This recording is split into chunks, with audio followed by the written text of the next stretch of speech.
Rebecca Darling of Darling Leather and Fur. In this tutorial, I will teach you how to make a Davey Crockett hat and a Pillbox hat, either by hand sewing or using a fur sewing machine. This video has bookmarked chapters that you can find in the description below, and you can follow along in the video tutorial guide. If you know anyone interested, please encourage them to purchase their own copy of the pattern so that I can continue to make new patterns and video tutorials. All right, let's get started. So if you got the PDF version of the pattern, the first thing you'll need to do is print out the printing instructions page, and then I also recommend printing out the first page of the pattern, page 1, and check the scale squares. You need to make sure that you have printed at actual size or custom scale 100%. Do not resize, zoom, fit to page, or adjust to paper size.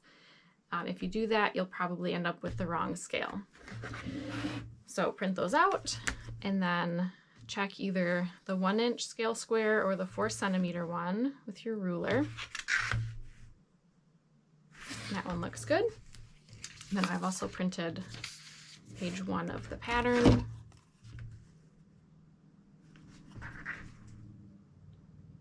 And that looks good as well. If you print just these 2 pages and check them, it'll save you from having to throw away the rest of the pages if the scale is off. If you've purchased the printed version of the pattern, still check the scale square. The printer checks it, I check it, but triple check just to be sure. Okay, so we checked the scale square is good. Now you can print out the rest of the pages and then work on assembling the pattern pieces. There's the guide here, so you can see we're gonna put pages 1, 2, 3, 4, 5 together, and then 6, 7, 8, 9, 10 together. So because page 1 doesn't have any pattern pieces on it, you don't have to worry about taping page 1 and 2 together, but it does have the size chart on it, which is important. So when you're choosing your size, you'll need to measure around your head at eyebrow level using a soft measuring tape, measure to the nearest 1/4 inch. If you fall between sizes, think about whether you prefer a loose fitting hat or more of a snug fitting hat. And even if you fall right into the middle of the size, like if you measure 23.5 inches, you're pretty solidly in the medium size, I still recommend making a trial hat in that size and maybe a size up or a size down so that you can try it on and see how you like the fit before you make a hat with fur. I always make every size several times in fabric while I'm working on the pattern just to check size and fit and work out any kinks. But if you make a trial in fabric, use a non-stretch outer fabric. Generally any upholstery fabric is good because it'll have a weight to it similar to the hide of a fur and it won't have any stretch. I will put in the instructions this fabric. This is probably my favorite one to use because it sews up well and kind of has a similar feel to hide. So use a non-stretch outer fabric and fleece for the inside, and that way you can test the fit. So the sizes are based on averages and average preferences, and you might like a hat that fits a little more snug or a little more loose, so you might not follow the size chart exactly.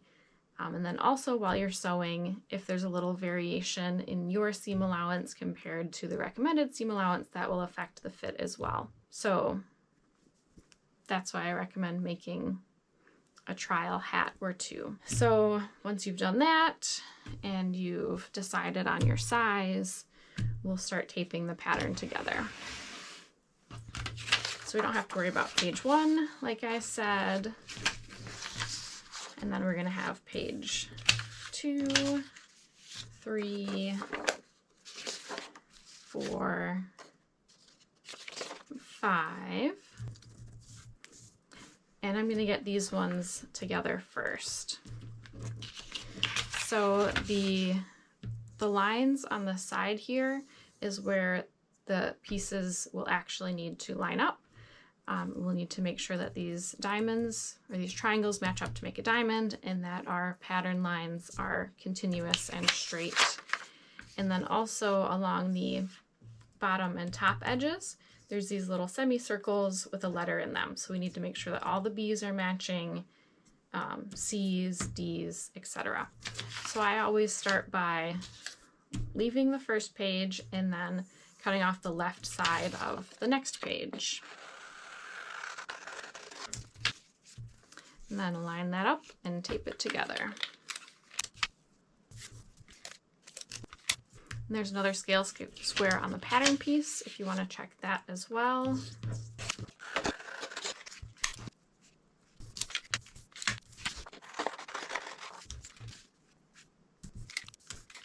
Okay, so referring back to our little guide, we have 1 through 5 and then 6 through 10 on the next layer down.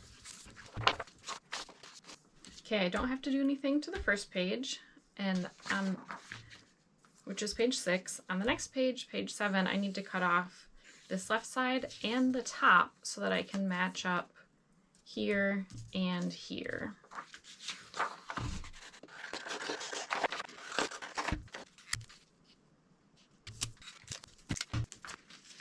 And actually, I do need to cut off some of the top of this number 6 page, otherwise it's going to block trying to match up with the rest of that semicircle. So I'm going to do the same thing on these next 3 pages where I cut off the left margin and the top margin and then tape it down.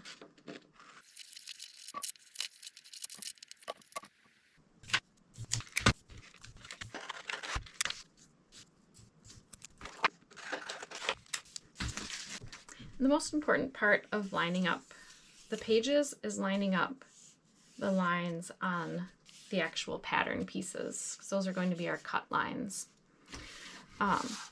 So for the tutorial, I am going to use the adult large size. So now that I have this taped together, I'm going to just roughly cut out the pattern pieces. And then once they're cut out, it'll be easier for me to trim right on the size that I'm using.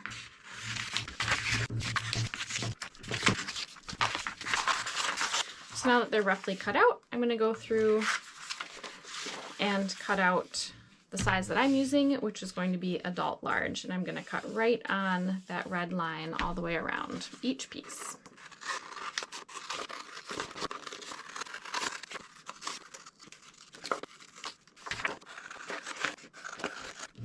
All right, we have all of our pattern pieces cut out, which is only 4 for this pattern. We have 2 lining pieces and 2 fur pieces, and we will set these aside for now. So for the next step, you will need to get your pelt ready. I do provide some suggested pattern layouts for pelt sizes, and all of these sizes are for the largest size hat, which is an adult large hat. So if you're making a smaller hat, you can use smaller pelts. There are unlimited possibilities and combinations for pelt size and species and hat size. So these are just ideas, guidelines to get you started.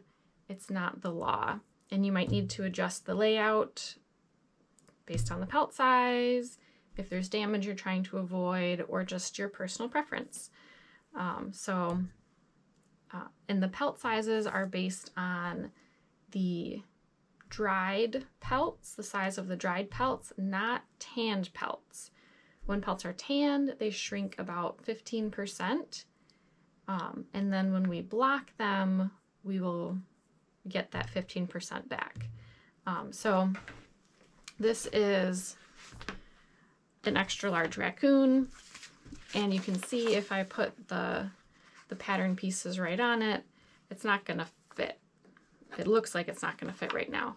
This pattern piece would be over the ears, but when we block it, the pelt will stretch and the pattern pieces will fit.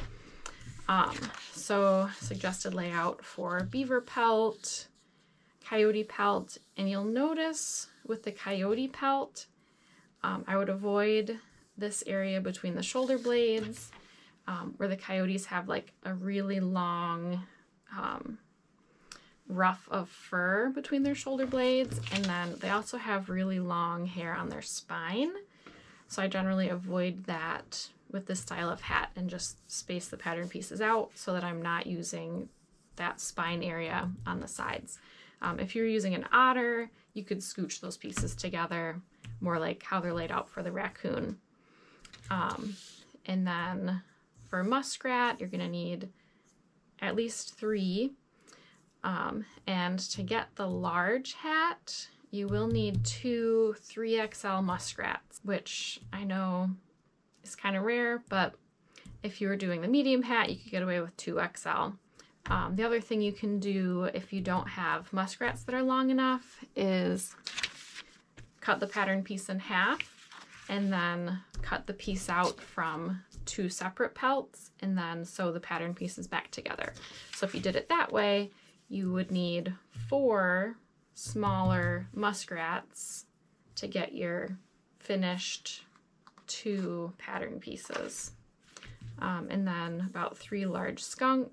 And skunk necks tend to be really narrow. They don't stretch well, and the fur isn't great on their necks. So with skunks, I want to scooch those pattern pieces down to the bottom and avoid that neck fur.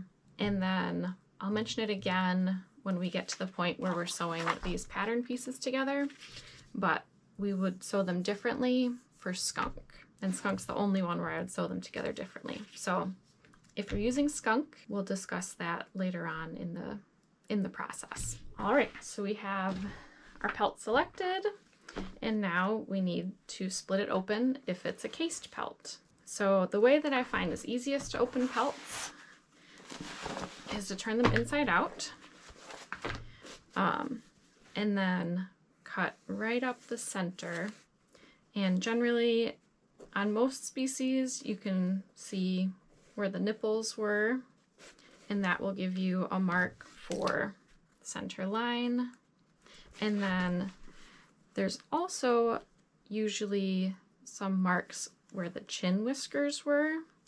I just have them on one side, not both sides in this case, but I'm confident that that's the center of the chin. And then I'm gonna kind of eyeball between the legs here, and then when I cut out the pelt, that's the line I'm going to follow.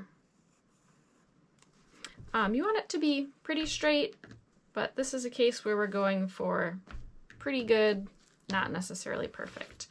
For cutting hides, you can use a furrier knife, which is what this is, with a blade. This is my favorite tool. The blades are really thin and a little bit flexible, so they cut through hide really well. If you don't want to purchase a furrier knife, then you can use a scalpel or a nice new sharp razor blade, like a box cutter kind of setup, something like that, which is a good idea, especially if you're only going to make 1 or 2 hats. There's no need to purchase a furrier knife. I'm going to take out this old blade, and I always keep a pill bottle of some sort around to use as a sharps container. And then I will put in a fresh blade. I generally put in a fresh blade when I start a new project. And these blades come in a little 2-pack. They're split diagonally down the center. So you want to orient it so that the point on the knife handle and the point on the blade are pointing the same direction. And then this bottom button circle is going to go in this triangle. And there's a notch that goes around that other circle. And then it gets closed and locked, and it's ready to go. When we're cutting the hide, we want to use just the tip of the blade, and you never want to press down onto the table and slide along the table like you would if you were cutting paper or leather, because that will end up cutting a lot of hairs. So we want to start with just the tip of the blade.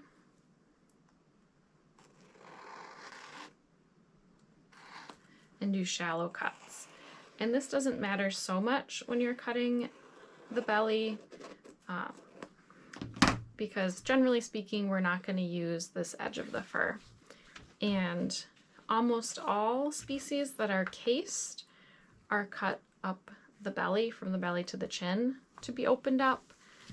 The exception would be bobcat. With a bobcat, we want to open a bobcat up the spine because the belly on the bobcat is the fur that we want to showcase in our piece.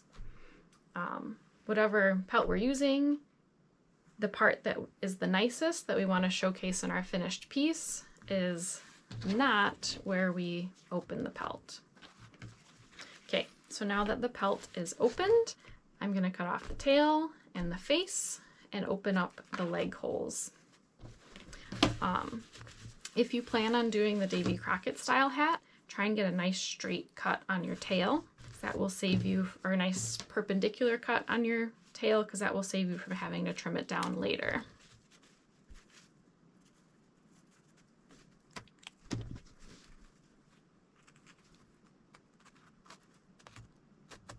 Okay, so save that if you're going to make the Davey Crockett hat. And cut about a ½ inch behind the ears and straight across. And when I'm blocking a pelt, I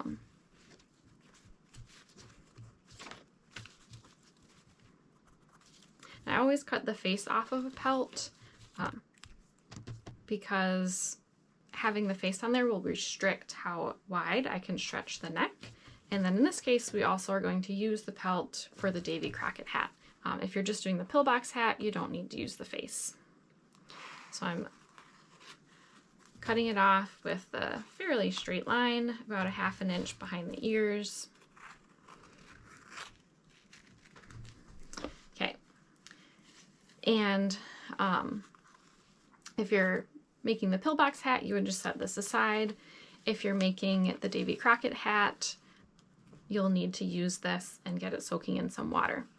When you're selecting your pelt, if you're making the Davey Crockett hat, try and select one that has decent eye holes that haven't been like super stretched out or ripped from skinning or tanning, and a face that overall is in good shape. So this one doesn't have hair loss on it anywhere. It doesn't have any areas where there's extra holes or slips.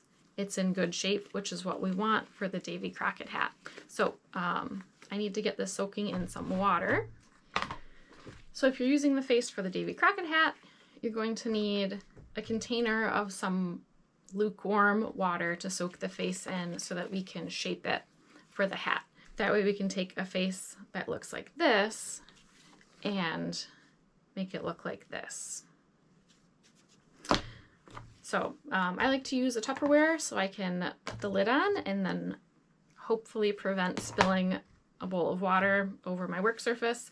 But you just need a container large enough to fit the face. And that needs to soak for at least a ½ hour to get everything softened up. And that will soak while we do repairs and block this hide. The tail does not need to soak. Keep the tail dry. So the next thing we need to do is open up the leg holes.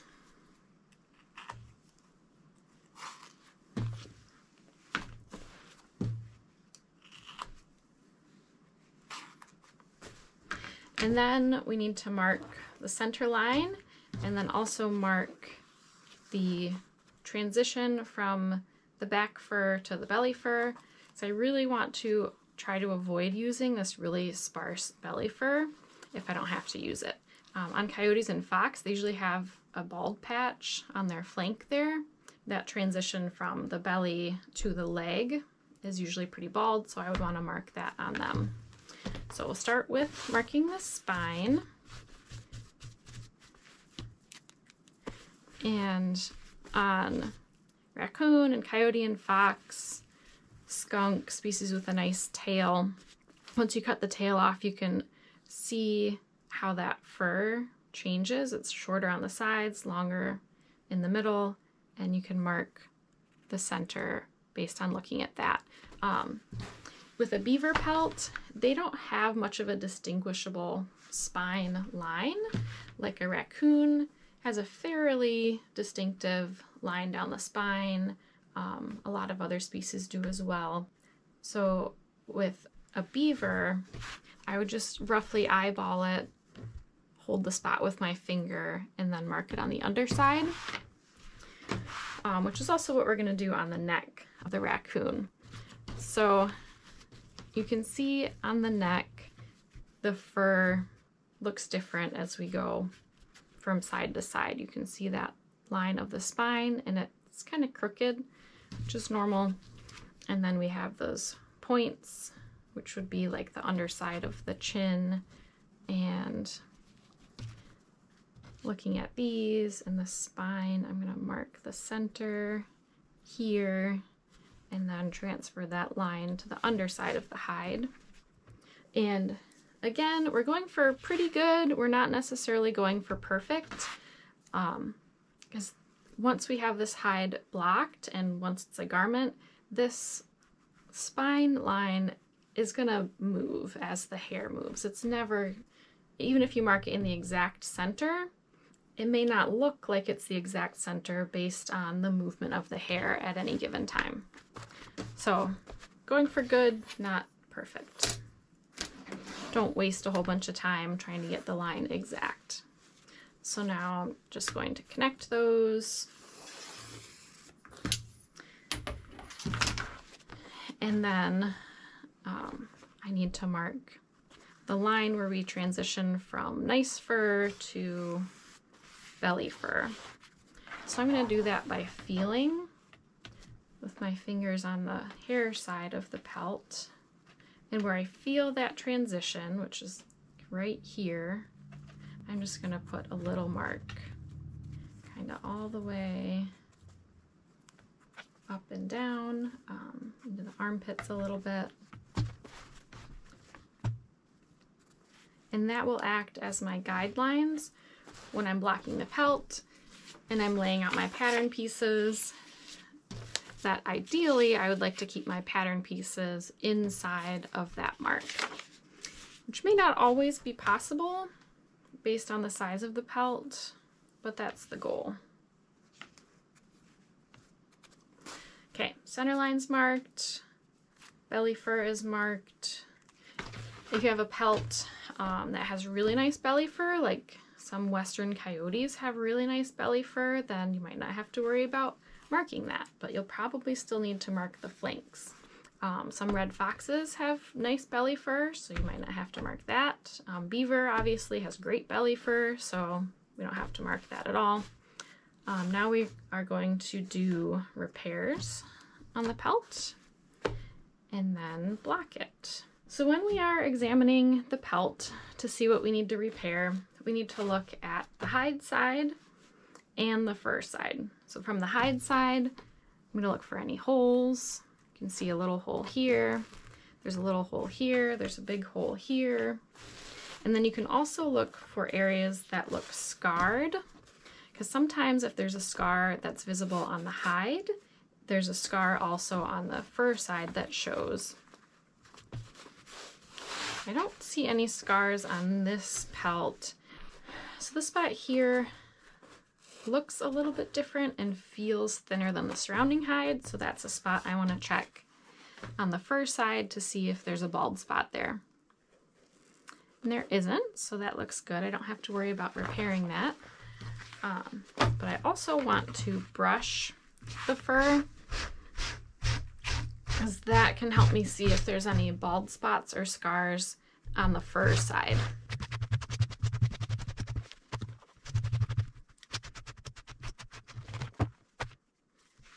And if you brush backwards, that's a good way to check for bald spots. Sometimes bald spots won't be visible until after you've blocked the pelt, and then you can figure out if it's an area that you can avoid with your pattern pieces, if you get lucky, or if it's something you can live with, or if you need to repair it and then reblock the pelt. Sometimes you need to do that. So I didn't see any bald spots. I do see this little area here where there's a bit of a blemish. I'm assuming that some of those white guard hairs got rubbed off. So there's a little dark spot here. If you wanted to be really picky, you could cut that out and repair it. I'm just going to leave it. I'm not worried about it. I think it will probably end up being on my pattern piece, but I'll use that for the back side of the hat. If you do find a spot on the fur that needs to be repaired, let's say you find a bald spot here, I always hold my fingers on it and flip it over and then mark that spot with a marker and then cut it out with the knife from the hide side. So for these little holes, this one I'm not going to worry about. It's so close to the edge, I'm going to leave it. And then these two I'll repair with an ellipse. There's two different styles of repairing damage. One is to use a football shape or an ellipse, where you cut out a football shape around the damaged area and then just sew it together. And that's what I'm going to do for these. The other method is called a drop repair or a tongue repair, and that's for larger areas that need to be repaired. And this pelt doesn't need any drop repairs, so I'll put in some footage from another tutorial I did that shows how to do a drop repair so that you'll know. This is about as large as I would repair with an ellipse on a raccoon pelt. If you have a larger pelt or a longer haired pelt, you could get away with a even larger damage to repair with an ellipse. My general rule of thumb is if it's larger than a nickel, use a drop. If it's smaller than a nickel, do an ellipse. And that rule of thumb does not hold true for really small and short-haired pelts like muskrat or mink. That would be more like if it's larger than a dime, do a drop. If it's smaller than a dime, do an ellipse. Okay, so those are marked. I'm going to cut out around the damage.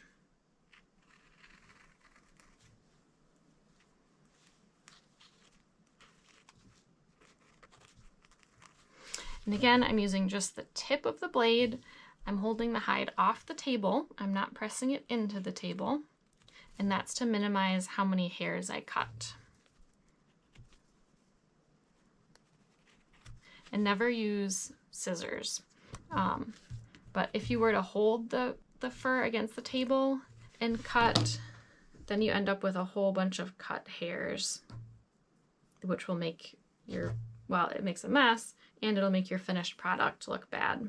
So after I've taken out the damaged area, I want to check the margins and make sure that I got all the damage off, which I did. If there were any additional bald areas or damaged areas, then I would need to go back and cut a little bit wider.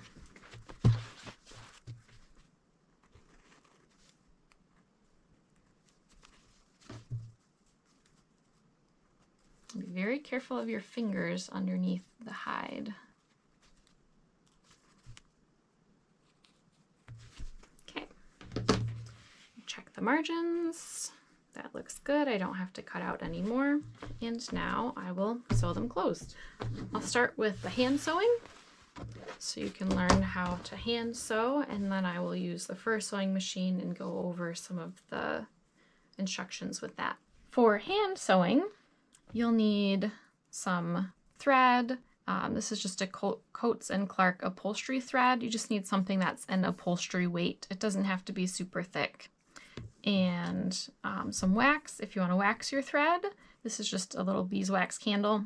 Wax will help to keep your stitches pulled tight so they're not loosening up as you're sewing. Something to cut your thread with. Thimbles. I like this leather thimble from Clover. I always put it on my middle finger because that's the finger I use to push the needle. And then you also might want additional thimbles for gripping and pulling the needle out. And these are just some little leather ones that I glued together. So thimbles of your preference. And you'll need Glover's needles. These are size 3. That's the size I like to use. Glover's needles are made for sewing leather.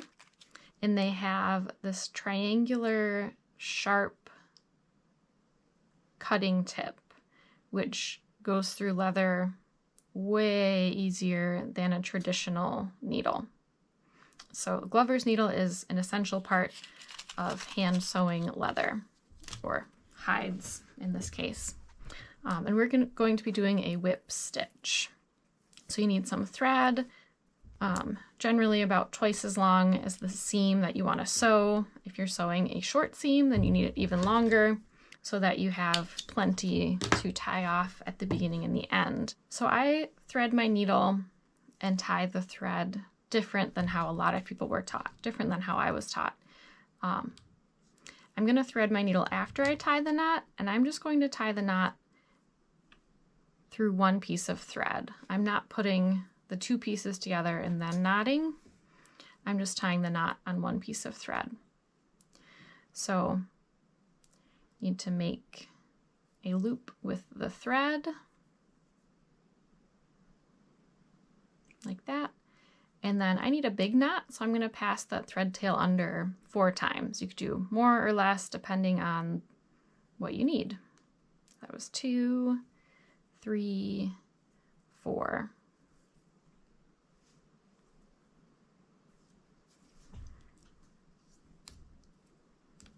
Okay, so that's a relatively big knot. The knot needs to be big enough that it's not going to pull through the hide or through the needle. So the knot needs to be larger than the end of the needle, because this is the size of the hole that you're going to be putting in the hide. And if the needle is larger than the knot will just pull right through the hide. Okay, so now I'm going to the other end of the thread that does not have a knot and thread the needle. The reason I do it this way is because at any time you can just take the thread off the needle. So if you misplace a stitch, you do a stitch and you're really not happy with it, you just take the needle off the thread, back the thread out of the project, and then rethread the needle and keep sewing. If you have done the traditional hand sewing knot where you put the ends together and then knot them together, your needle is knotted onto your thread, and the only way to get it off is to cut your thread, and then you have to start over by rethreading and reknotting your needle and cutting a new length of thread every time. So that's why I do it this way. Oh, and I did forget to wax my thread. So I'm going to take the thread off the needle, wax it, and then rethread my needle. Okay, so we're going to do a whip stitch, which is where we go through and around and over and through again, kind of like a spiral notebook. And rather than starting right on the end, I'm going to start about 1/2 inch away and do a couple stitches to the end and then stitch all the way across. And if you were sewing on like a regular home sewing machine, that would be called a back stitch. And that adds strength to the beginning and the end of the seam, so that if there's tension on the end of the seam, it's less likely that your thread would pull through and break the seal on the seam, so to speak. And I'm putting the needle in like 1/16 of an inch away from the cut edge here, or even less. And then to start with, I'm going to space my stitches about 1/4 of an inch apart as I'm sewing towards the end.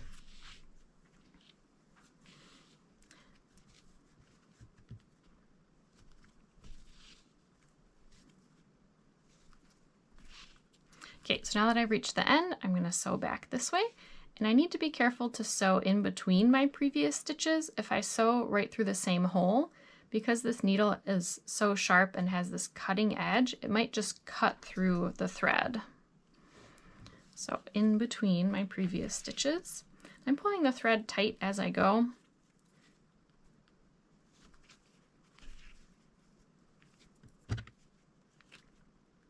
And now that I've gotten to my starting point, I'm going to keep my stitches about 1/8 of an inch apart.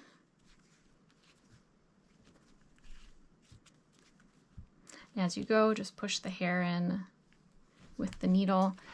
It might be helpful to use some of these sewing clips to keep the edges lined up as you're sewing. If I'm hand sewing, I feel like they just get in the way more than anything, but you might find that you like using them. And definitely once you get to sewing the bigger pattern pieces, then they really come in handy.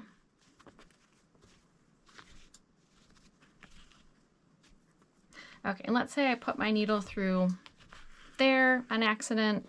That stitch really doesn't line up at all with my previous stitches, and I want to take it out.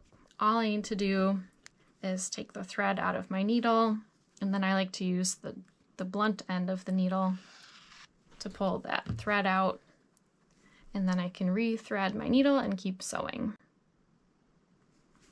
But you do have to be conscious when you're pulling your thread tight that you're holding on to both of those threads and not just pulling the needle, because then you'll pull the thread out of the eye of the needle.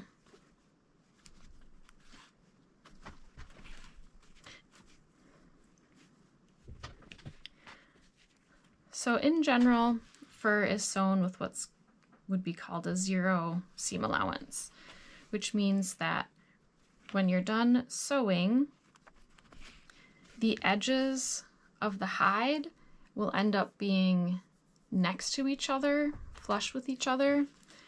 Once you finish sewing and flatten out the seam, you can see how those edges end up butted up against each other. So now I've gotten to this end here. I'm about 1/2 inch away from the end. I'm going to space out my stitches to 1/4 inch again, and then back stitch and tie off the thread.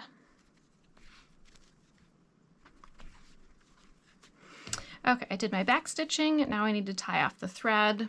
And normally if I was sewing fabric with a regular type needle, I would put the thread under some of my previous stitches and then knot around that.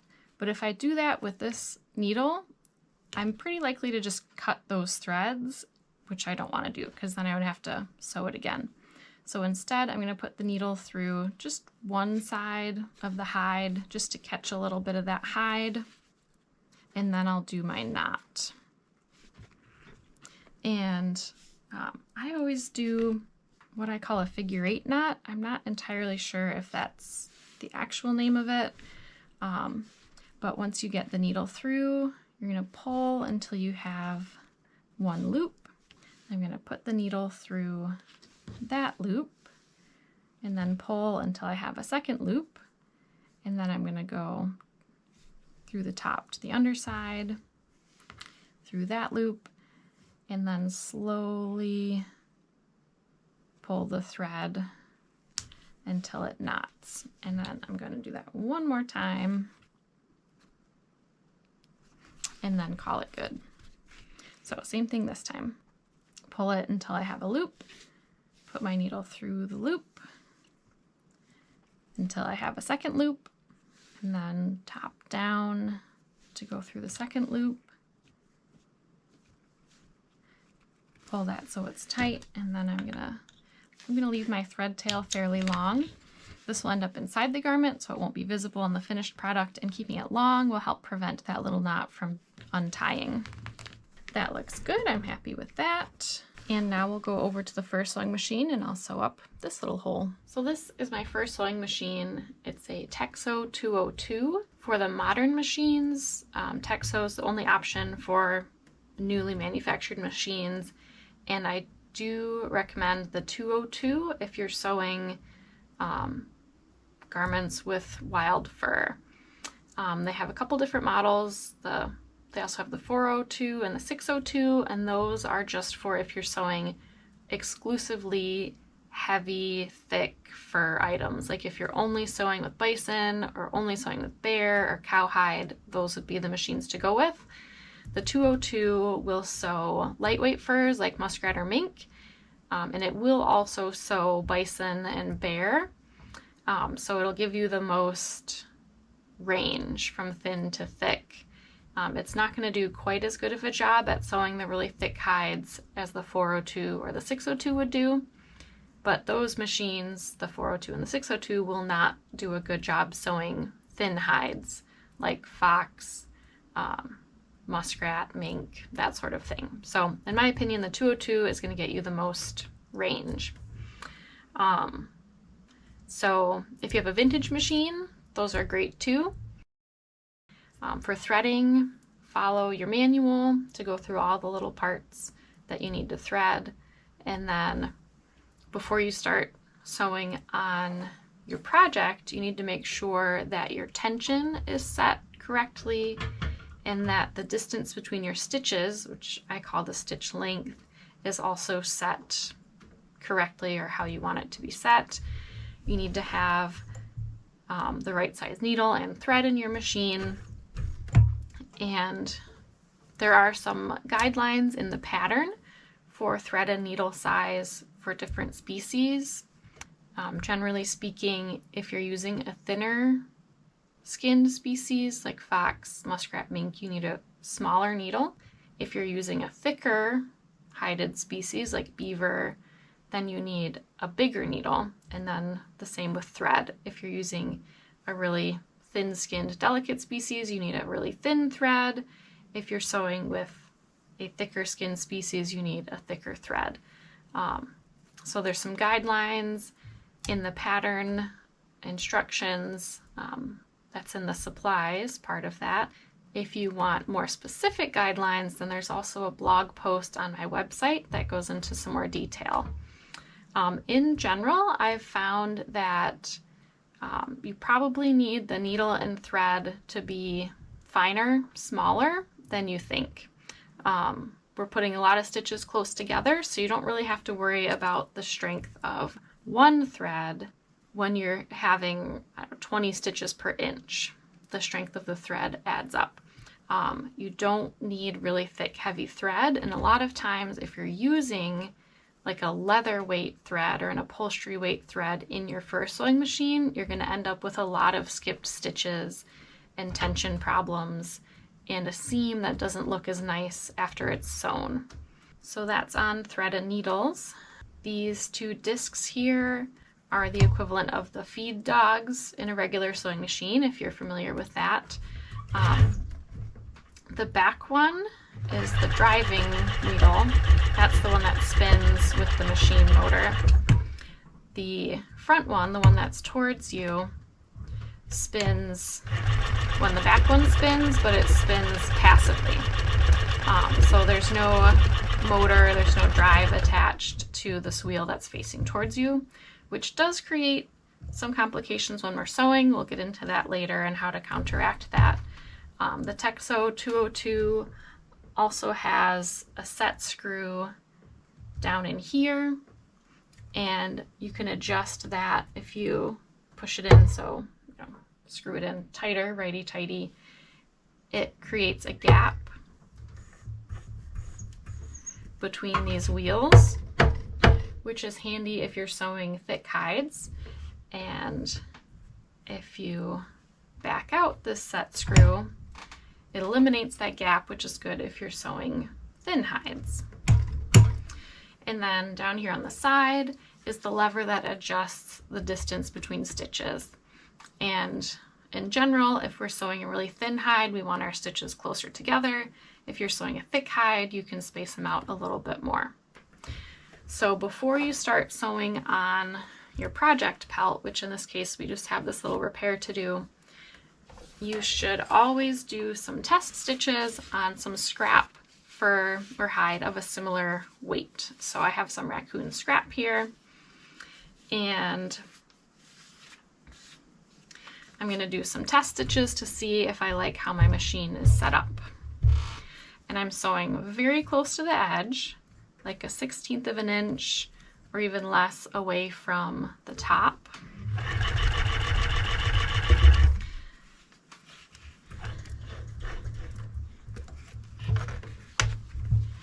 And if I take this off and look at it, I want to be able to flatten out the seam after it's sewn, which I can do, but it's a little tough. So I'm going to loosen a lefty-loosey there on my tension.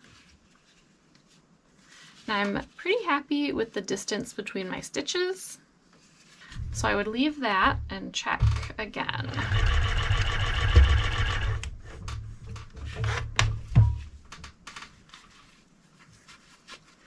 And that looks good. I'm happy with that. With the thread tension, I'll show you what it looks like if it's too loose. I'm going to loosen that way up.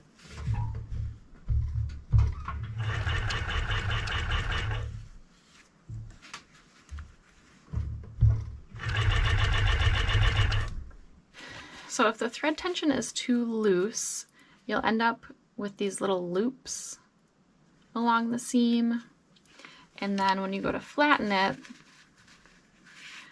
it's hard to see on camera, but you'll end up with a gap in between the two sides of the hide instead of them being flush up against each other. So if that's too loose, I would tighten it up. And if it's too tight, you might end up breaking your thread. So that would be one indicator that it's too tight, is if your thread is breaking. But also if your thread is breaking, your thread could be too small or too fine for the thickness of the hide that you're using. So a lot of different rule outs if you're having problems. And I like this little hair guider tool from Samuel Bauer for pushing the hair down when I'm using the fur sewing machine. So if it's too tight, the seam won't flatten and lay nice like this one.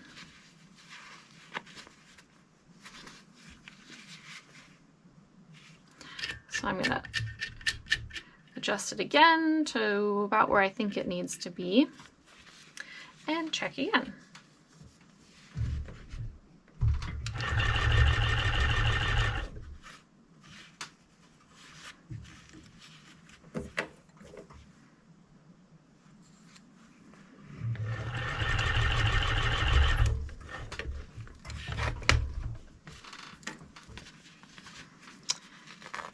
Okay, that's better, but still a little tight, so I'm going to loosen it up a little bit more.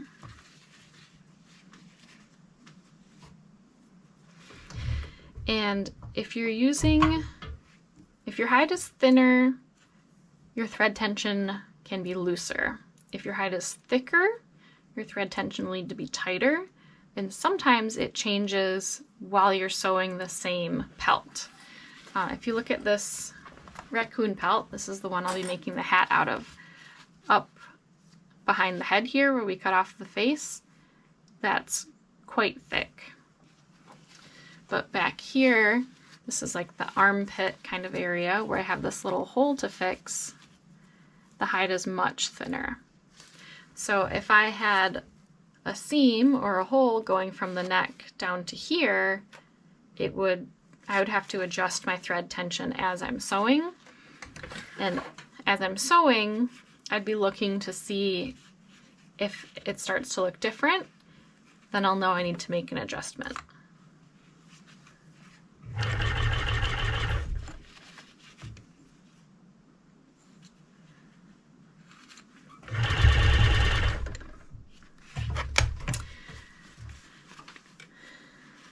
Okay, and that I'm almost happy with. I'm going to loosen it up like one more turn, but that's pretty good. And then I'll show the difference between the stitch length. So if we adjust the stitches all the way long, this is what it looks like here. So if we're sewing with our stitches, the stitch length as long as it'll go, it will give us a weaker seam because we have less stitches per inch, and our stitch is more likely to unravel. Now, we can't back stitch on the fur sewing machine, so we need the stitches to be tight enough that they're going to hold, and if the stitches are closer together, it creates a stronger seam that's less likely to unravel. But on the opposite end of the spectrum,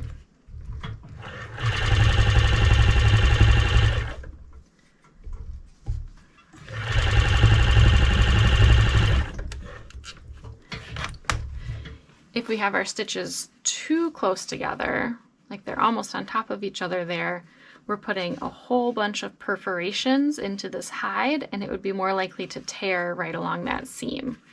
So we want somewhat of a balance, like here, where they're not too far apart, they're not too close together, they're close enough that our seam doesn't want to unravel on the end.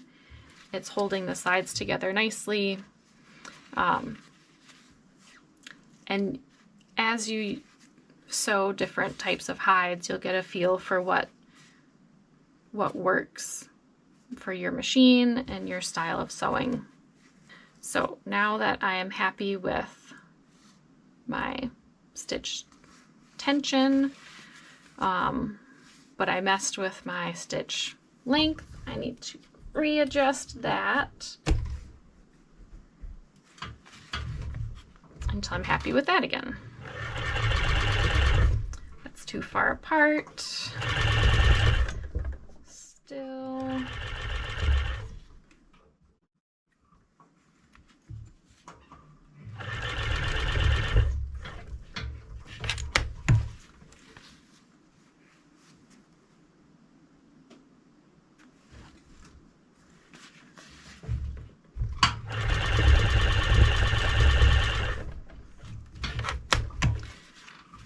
Okay, I'm happy with that.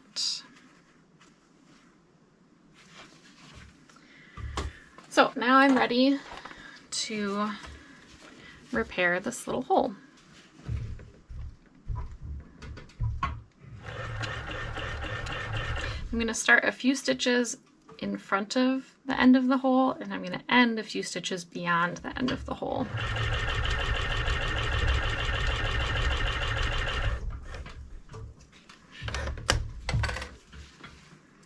There we go. And that's repaired. And this is bigger than what I can repair with an ellipse. This is going to need a different technique called a drop or a tongue repair.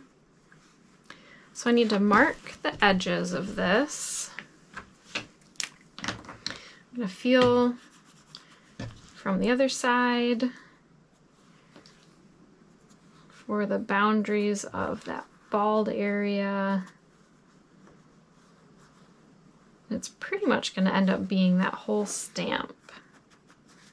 It goes a little bit wider too. So for a drop,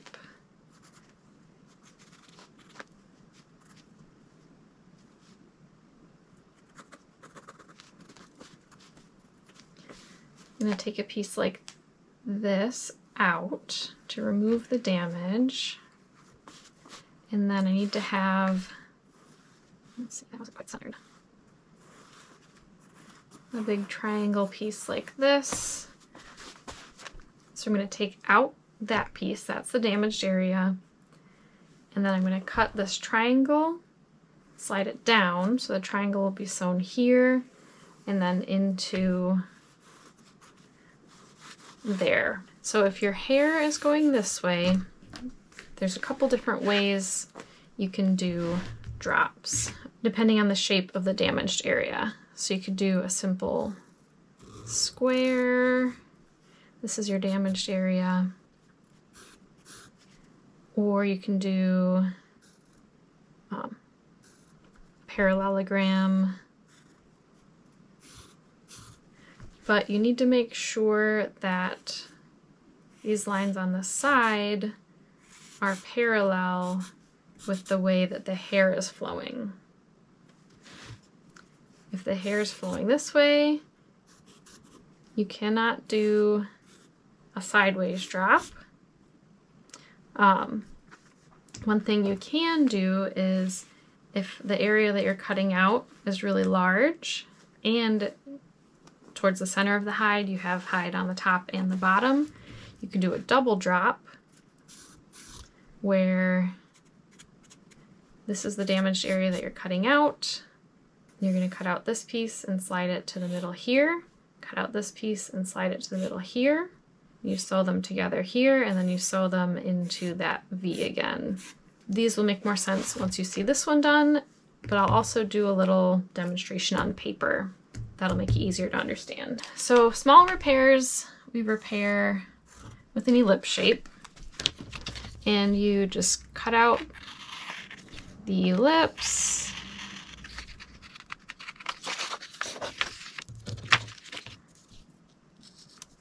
and then sew that together.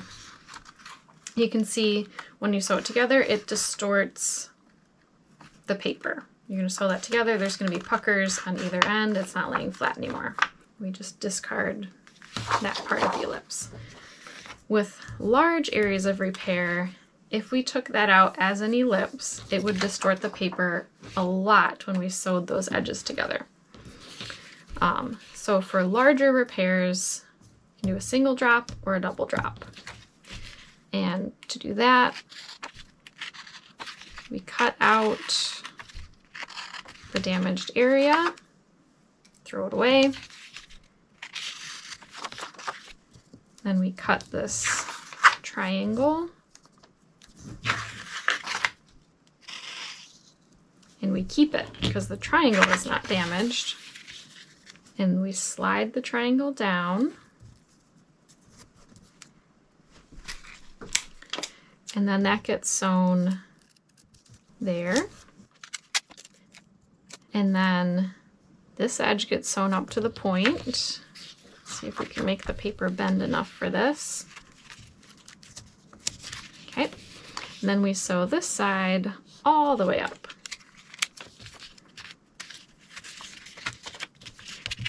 Kind of like that. Kind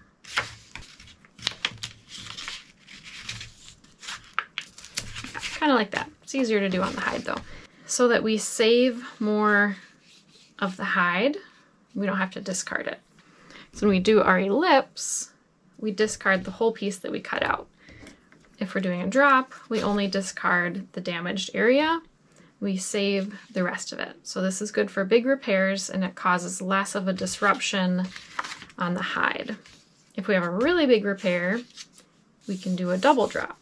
If we have the hide for it, you need hide on the top and hide on the bottom. Whereas this, we can only do a single drop because we only have hide on the top. There's really nothing on the bottom to move.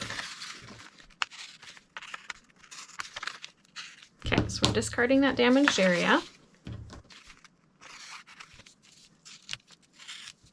Cutting out but saving these little triangles.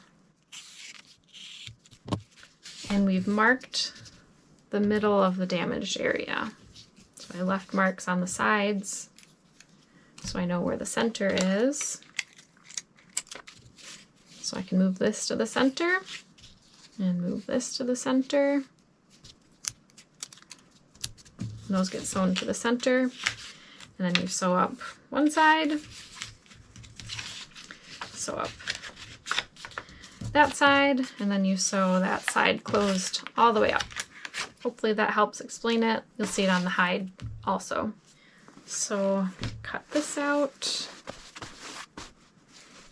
Now that I'm looking at it, that doesn't look that straight. It's not going to matter that much, but I might as well adjust it.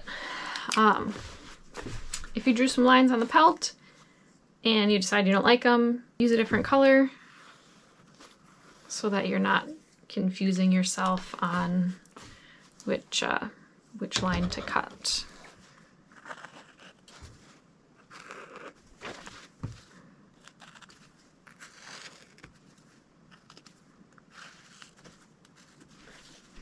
So there's our damaged area that we're taking out. I'm going to check to see if the margins are good. They are.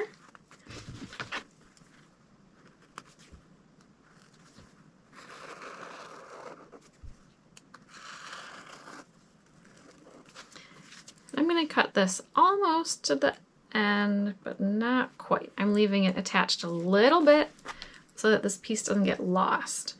When I'm ready to sew, I'll just give it a little tug, it'll rip out, and then I'll sew it in place. Especially if you have a repair or a pelt with multiple drop repairs on it, You want to leave those attached because if they fall off the pelt before you're sewing them, then you have to try and remember which piece goes where. So leave it attached just slightly.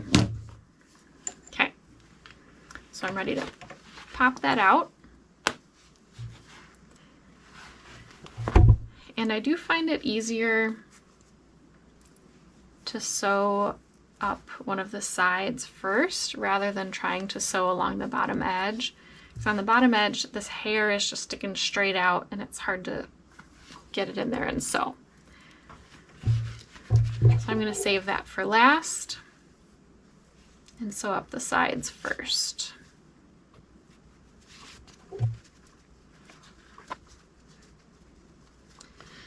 And all I'm really trying to do right now is get just this corner in there, get the hairs tucked in, and just get it started.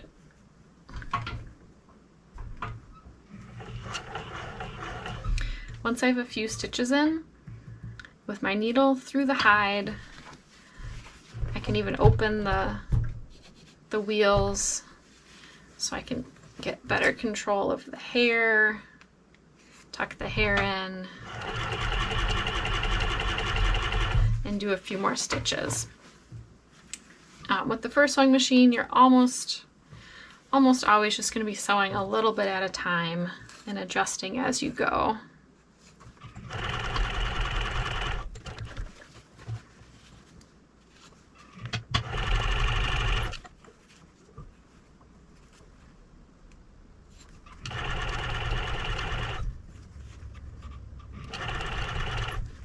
I'm going to sew right up to the point on the end of this drop and then stop.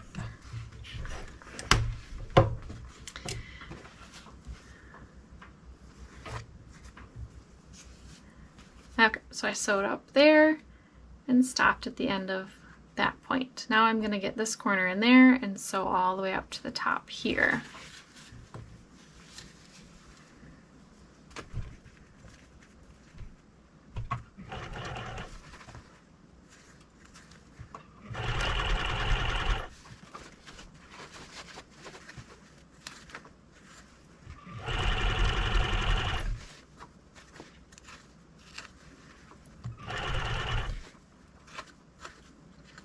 So one thing about sewing with the first sewing machine is that as you're sewing, generally the side that's closest to you is stretching a little bit and the side that's away from you is not.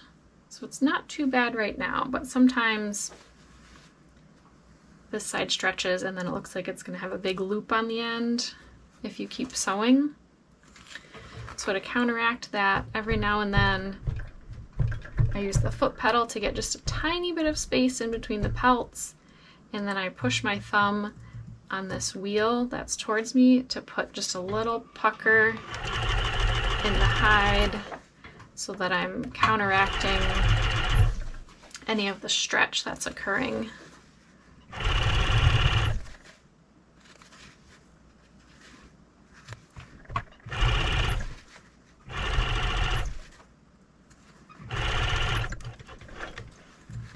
And with the first sewing machine, we don't worry about backstitching because you can't backstitch. Okay, so we have that side sewn, that side sewn. Now I'm going to sew along the bottom.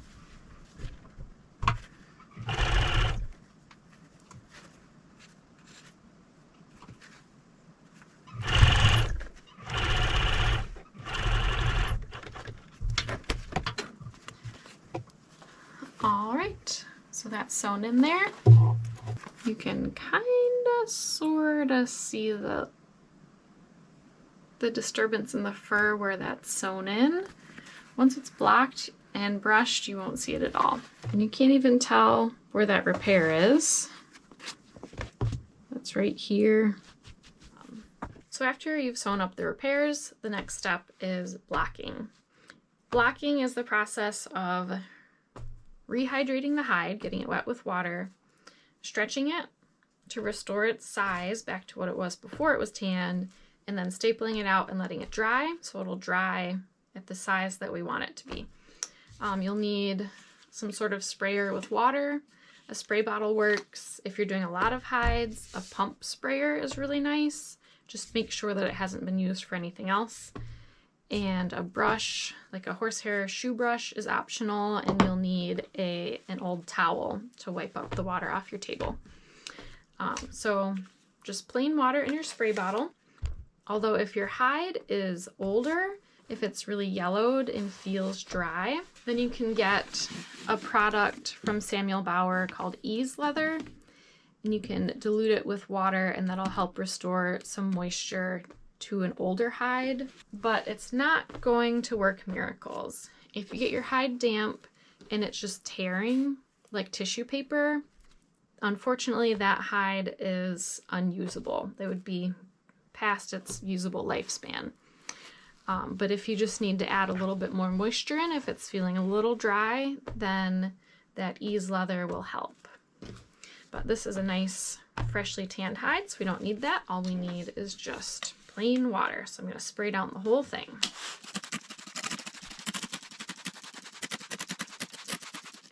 Okay, that's sprayed down, and if you don't have a shoe brush, just use your hands to spread the water around so that it covers everywhere, gets into all the little nooks and crannies. If you have a shoe brush, then you can use the shoe brush to brush the water around. And anywhere where it looks like you missed, like right here, I didn't spray, right there I missed it, I'm gonna spray.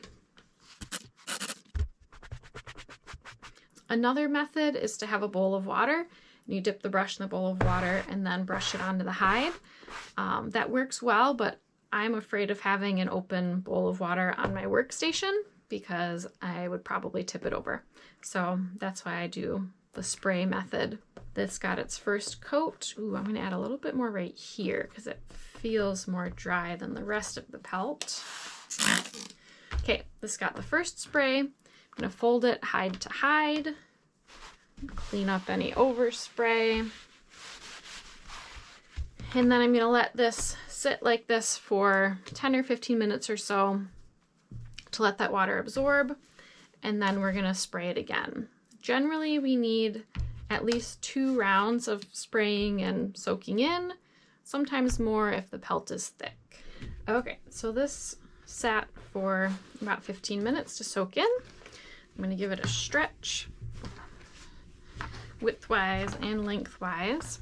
Stretching it will also help more water absorb because as you stretch it, it expands the fibers in the hide so that more water can fit in between them. When you stretch, don't pull with just your fingertips because that puts too much stress on a small area of the hide. Hold your fingers against your palms so that you're pulling with more surface area. Okay, and you can already see that the pelt is bigger than it was.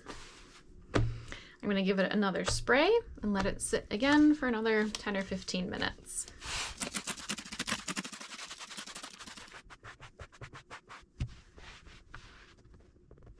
I'm going to add a little extra to the neck because that neck skin is really thick and I want that to absorb the most water. Or I don't necessarily want it to absorb the most water, but it needs more water because it has a thicker hide. Okay. Okay, so it sat for another 15 minutes and the hide feels nice and moist. I'm gonna give it another good stretch lengthwise and widthwise and decide if it needs another round of spraying.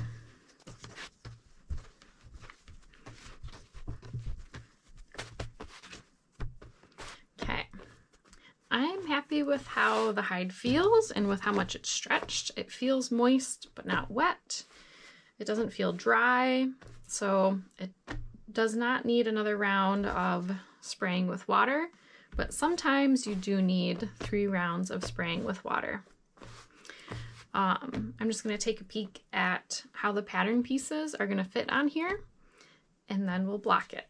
So I have my two fur pattern pieces, A and B, and the plan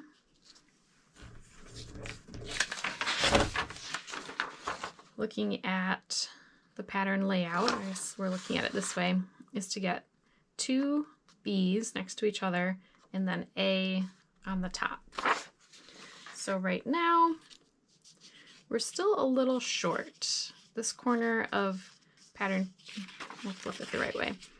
Hair going this way. This corner of pattern piece B is off the hide. Then if we flipped it over, this corner is off here. And then we're overlapping a little bit on pattern piece A. But from experience, I know that we are close enough.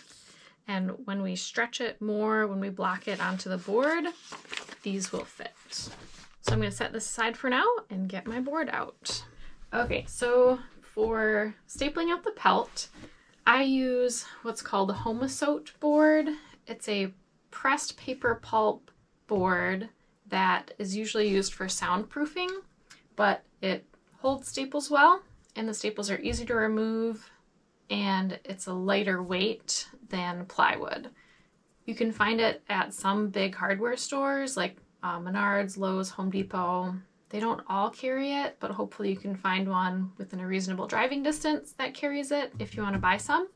It's a 1/2 inch thick and the size of a sheet of plywood, so 4 foot by 8 foot long. And I always cut the board into thirds, so 48 inches by 32 inches, and then I draw a 6-inch grid on it so that I have lines for centering the piece as I'm blocking it. If you don't want to purchase the Homosote board, or if you can't find it, you can staple onto plywood, which is great, especially if you already have boards for boarding beavers. You can use those. If they're greasy, you could put a layer of like contractor paper on top. And you could also use a couple layers of cardboard stacked up, which is really good, especially if you're just going to do 1 or 2 projects, or you just want to try it out and see how you're going to like sewing fur. Cardboard is a great way to block your pelts without making an investment, really. Just use what you have laying around. And you also need some sort of stapler. This is a light duty one. You can use light duty or a medium duty. Either one works. The light duty is nice for smaller, thinner pelts like muskrat because the staples are smaller, so they're going to leave smaller holes in the pelts. And they're also going to go in not as deep. They're going to be shallower into the board and easier to get out. If I'm doing a lot of pelts, I'll use an electric stapler, and on that one I can adjust the power. So I can set it to a really low power so that the staples stick up out of the board a little bit. Then it's easier to get the staple puller underneath them to pull out the staples. If you want to be really fancy, you can get a pneumatic stapler, and those you can set to have the staples stick out as well so they're easy to pull out. So lots of options. When you're blocking your pelts, you'll need to make sure that you have your fur pieces handy. And we're going to give it one more stretch lengthwise and widthwise. And you'll notice as I'm stretching it that when I stretch it widthwise, it gets shorter in the length. If I stretch it lengthwise, it gets narrower in the width. So that is something to keep in mind when you're blocking your pelts. Sometimes, based on how the pattern pieces are fitting on the pelt, we might need more length or more width. In this case, we need a little bit of both. So we're overlapping here. I guess actually we're pretty good on width. Could use a little bit of width, but we mostly need length because we're overlapping here and hanging off here. So to focus on width when I'm blocking the hide, I'm going to pull it about as much as I can on the length and then be more conservative in pulling out for more width. If I wanted or needed more width, then I would be conservative in how much I'm stretching the length so that I can prioritize getting more width. But either way, I always start the same way. I line up the center line of the pelt with one of the lines on the board, and I'm going to staple on the bottom first. One right in the middle, then I'm going to stretch to either side and do a staple an inch or two away on either side. That's how I always start. And next, because I know I need a lot of length, I'm going to pull about as much as I can until the pelt stops stretching, and then even a little bit more, and then staple it up here. And because there's a lot of tension, I'm going to do more than 3 staples, and I'm stretching it to the side each time I put another staple in the top. Okay, now I can check my length again against the pattern pieces, and you can see how much we gained here. What's that, about 2.5, 3 inches? We gained a lot of length there, so that's good. And based on how it continues to stretch, I might even end up taking those staples out and moving it back a little bit. Whenever you staple something, you can always unstaple it and redo it. It's kind of a adjust as we go sort of process. So next I'm going to start in the middle. I'm going to stretch side to side at the same time. When I'm stretching, I need to make sure that I'm keeping that line pretty straight. And then I'm going to staple either side. And then I'm going to come down to the bottom, and the legs are getting stretched out and down, so widthwise and lengthwise. And then when I had this pattern piece on before, it's hanging off this side a little bit here, so I want to stretch that down as much as I can on each side.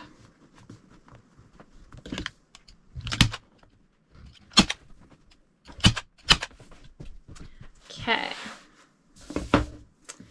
Next, I'm going to go right up here between these front legs, stretch that out, and I'm going to stretch out the neck. Okay, and now I'm going to go back in, stretching as I go, and place staples anywhere where I've missed, every inch or 2 inches or so. And rather than like starting on one end and going, or starting at one staple and staple, staple, staple, staple, staple to the next one, I'm going to do like middle, middle, middle, so that I'm able to spread out where there's any slack or ruffles in the fur. I want to kind of divide those evenly.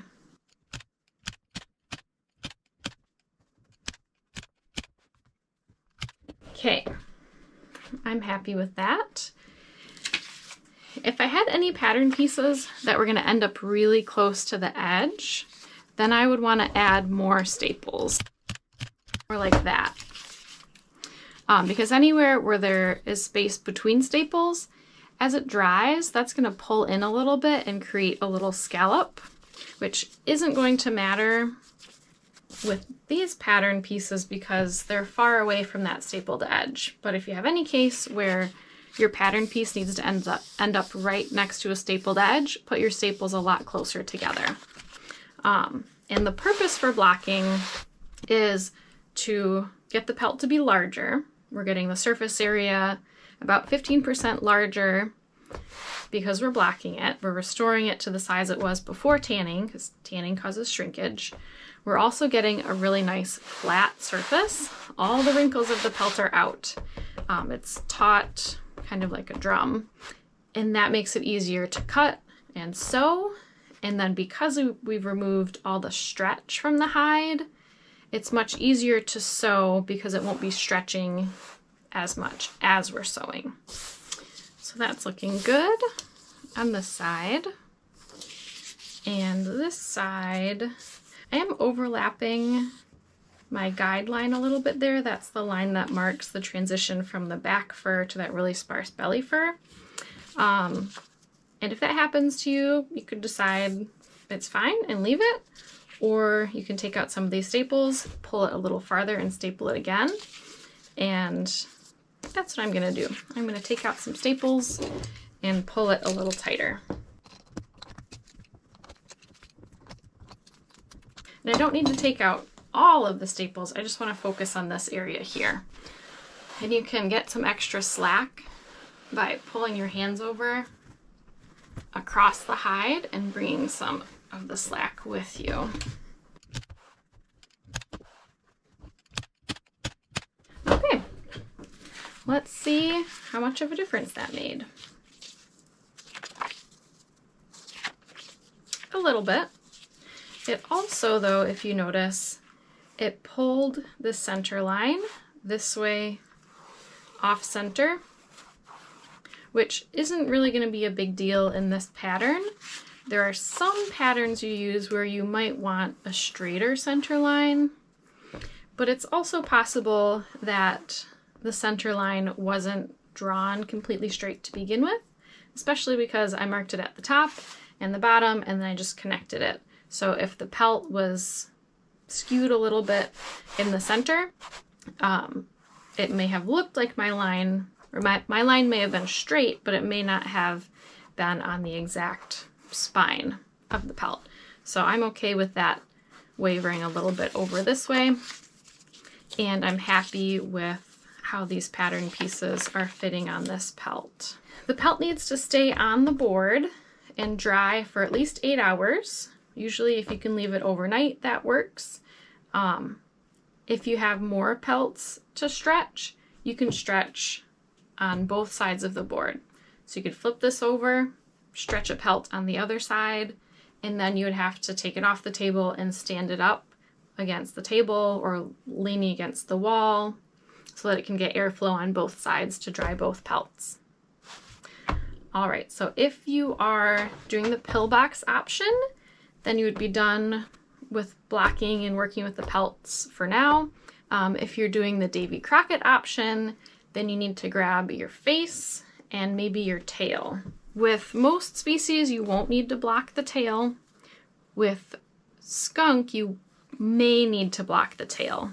A lot of times skunk have like a really wide leather on the back of the tail, and it doesn't fold up and hide like a raccoon tail does. Like this has a really pretty nice thick wide leather on the back of it, but it folds and it hides. And the coyote tails and the fox tails tend to twirl, and they have a really skinny leather down the middle, so it really hides the hide. But skunk tails tend to be more open, and if it's not laying nice and flat, you may want to block the tail. So if you want to block the tail, it's the same method. Spray the hide, let it soak in, spray it again, let it soak in, and then just staple it out flat and let it dry. So before you start shaping the face, you need to cut out a cardboard hat. And we will use this to shape the face and also to sew the face on the hat if you're doing the Davey Crockett style. So I have both of the fur pattern pieces here. And I'm gonna trace around, and I'm just gonna mark those triangles where they are, because that's gonna be how I know where the center is. And just use whatever cardboard you have laying around.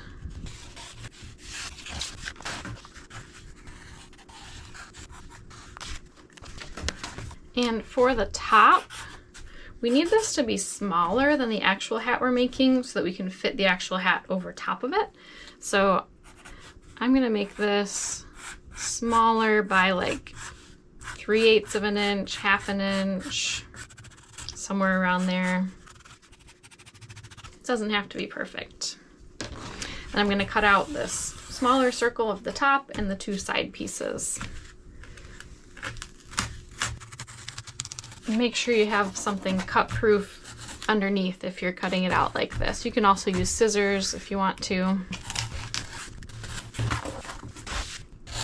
When you're tracing the side pieces, you do want to make sure that the corrugations in the cardboard are going perpendicular to the length of the piece or parallel to the height of the piece, because that will help us shape it around the top.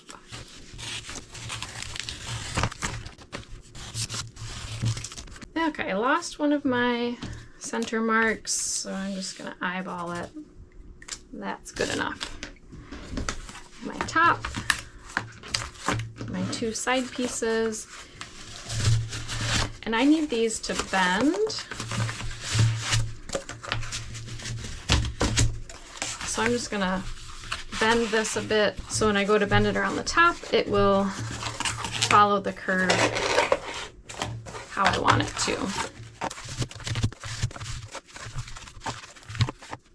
You can use regular tape, but packaging tape works a bit better.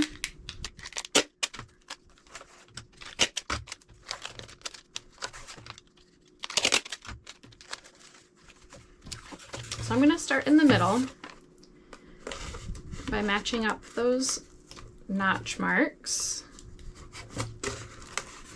And then I'm going to curve it and tape as I go.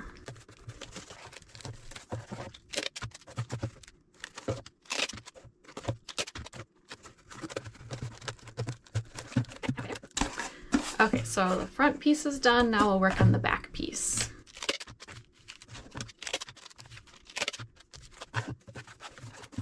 Line up those center marks. Okay, we've got some overlap here because I cut the top piece smaller. Now the side piece is too long, so I'm going to cut that down and then tape those together.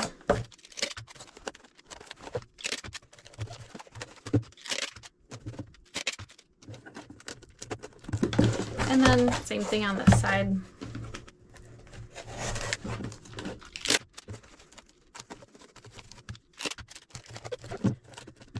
Okay, so now we have a slightly undersized, so it's smaller than our pattern piece, model of our hat. And this is what we will use to help shape the face and then later to sew it onto the hat if you're doing the Davey Crockett style. So you will need your face that's been soaking for at least a half an hour, longer is fine, and a towel, cutting utensil for your hides, and a marker or a pen. Wring it out. Then we're going to roll it up in the towel to get out any excess water. I'm going to do this a couple times. Okay, so that's dried out pretty well from the towel. It's not dripping. And this is what we have to work with. The ears are pliable now from soaking. The nose is still pretty stiff. So you can work on the nose a little bit and try and get it to pop out so it looks a little less squished. You can push from the back side and that'll help. That's better.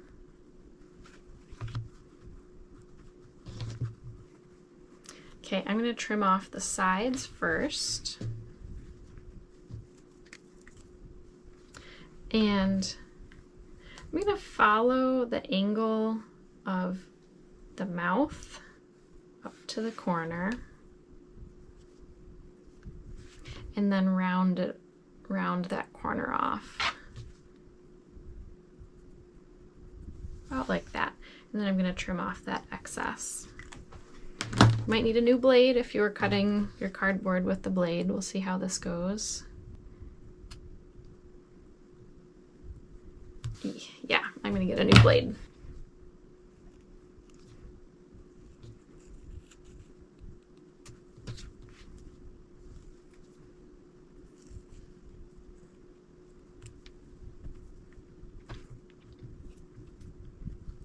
I'm going to trim off anything that's like really hanging off. You don't need to go too crazy. And then looking at the eyelids here, this one's pretty good. This one has this bit here that I'm going to trim off. And our goal is to get a face shaped kind of like this. So we're gonna sew the eyes closed and then shape the nose a bit. And then we're gonna pin it onto our hat form so that it'll dry like this. Because if you shape it out flat and then it dries flat, it's gonna have a funny bend to it when you eventually have to fold it over the top of this edge. Now on some hats, on some sizes, like the large, you can probably fit the whole thing on the front of the hat with a raccoon face, but if you have a coyote face or a fox face, it's going to be too long and it's going to need to fold over the top edge of the hat. And shaping it over the fold and then letting it dry is going to look a lot better than shaping it flat and letting it dry and then folding it over the edge of the hat. So the first thing we need to do is sew the eyes shut. You can do it by first sewing machine if you have one. I'll also show you how to hand sew them. We need our same thread and needle that we used before, and wax the thread if you want to. And we're going to tie that same knot on the end of the thread, loop, and then go under 4 times. 1, 2, 3, 4, and more if you need to.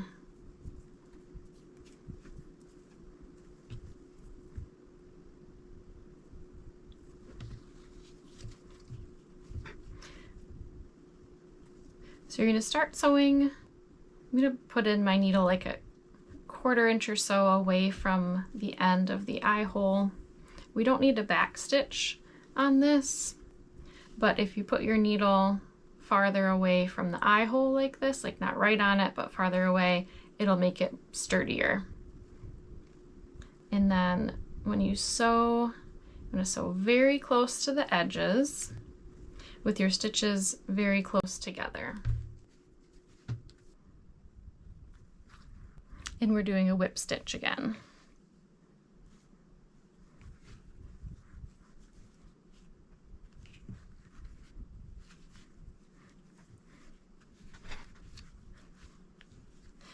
Okay, I'm going to do one last stitch off the edge and then put my needle through a little bit of the hide and tie my knots. So same way we did it last time, I'm going to go through that first loop, through the second loop, and then pull it tight, and one more time. Through the first loop, through the second loop, pull it tight. That one came off the hide, but it still left a knot in the thread, so I'm going to call it good. And these thread tails need to be relatively short so that they don't poke out from under the face once it's on the hat. So you can see what the stitching looks like on this side and the other side. And then I'll show how to use the first sewing machine to sew the other one. So we're going to sew this one closed using the first sewing machine. I'm going to stitch very close to the edge, and I currently have the same tension and stitch distance or stitch length setting that I had when I was repairing the holes. So we're going to start with that.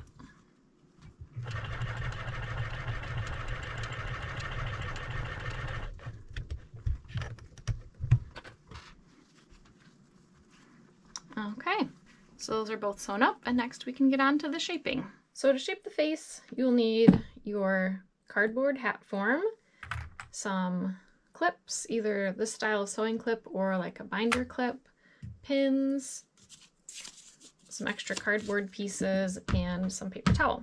So first thing I'm going to do is decide how far I want this nose to come down on the front of the hat. And I like the look of when the ears are on the top part of the hat and then the nose comes down the front. So I'm going to stick with that. And I'm going to put some pins along the top part of this face here to hold it in place while I'm shaping the rest of it. So making sure I have my nose lined up with my center mark. And then I'm going to take some pins and push it through the hide. The hair sticks past the hide, so you have to make sure that you're actually getting the pins through the hide.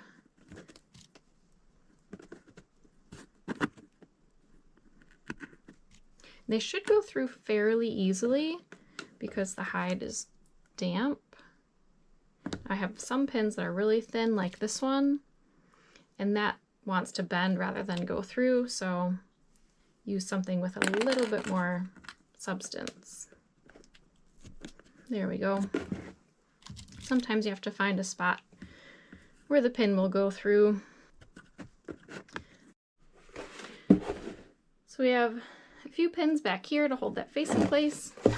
And next I want to stuff the front of this a little bit with some paper towel so that we can have some curved shape to the face. So if we pin it down like this, it's going to be super flat and not as nice looking as if we have something under there to help give it some shape.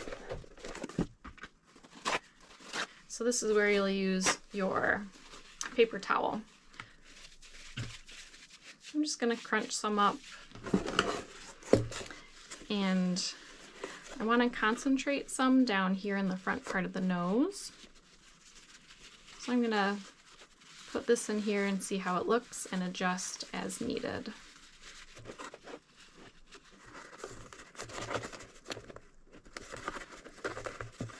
It's a little bit too much.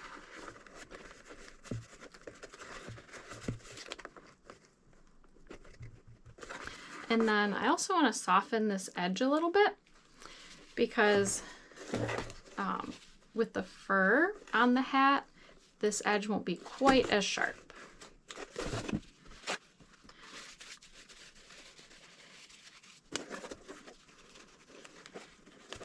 So I'm going to put a little bit of paper towel across there just to make that a little bit smoother.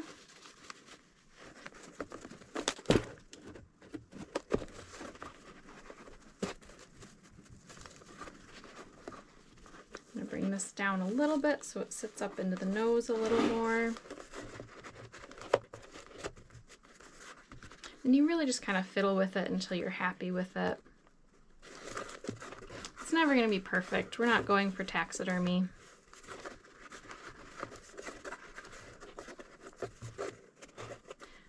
Okay, and then once it looks a little bit domed here and it's a little bit smoothed on this at this breakover point here, I'm going to put some pins down along the lips to hold it in place. And again, make sure you're going through the hide, because if you miss it and just go through the hair, it's not going to hold anything down.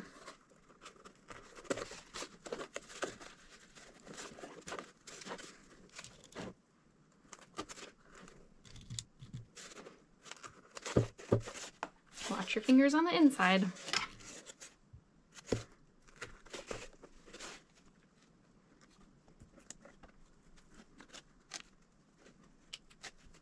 And then you might get some bunching on this side here. Just try and kind of smooth that out down along the cheeks.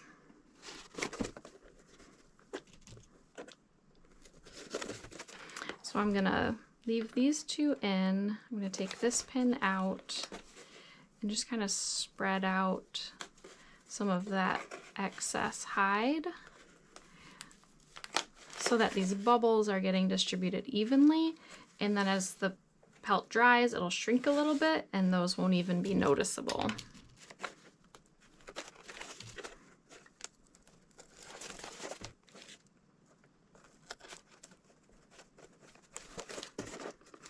Okay, and then you can add pins anywhere where you want to add a little bit more symmetry.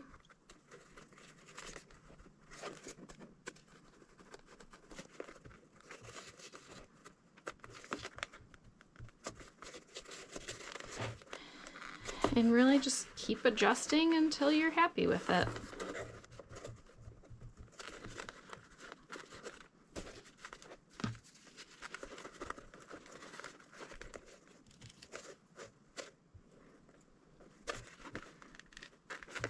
If you're having trouble getting a pin through, sometimes if you pick up the hide and try and get it just through the hide, that'll help. And I like to put pins at the corner of the eyes. I like how that looks.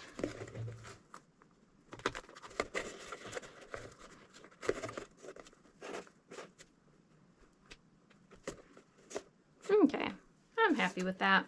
Then you also need a Q-tip cut in half, and that's going to help shape the nose. So work that into the nostril holes.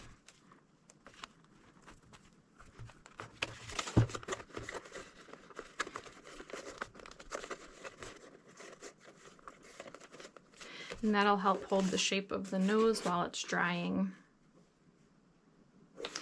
If you need to, you can put some pins next to them. Sometimes they need to be like held together to keep the nose straight, but that's good enough for this one. And now on to the ears. If you leave the ears, they'll just kind of crinkle down and dry, which is fine if that's how you want them to look. But you can also take some leftover cardboard, and you'll need 4 pieces that are roughly the width of the ear, and get them ready to curl. And we're going to use these as little ear forms to clip around the ears so that they don't crinkle as they dry. And you can skip this if you like the crinkle eared look.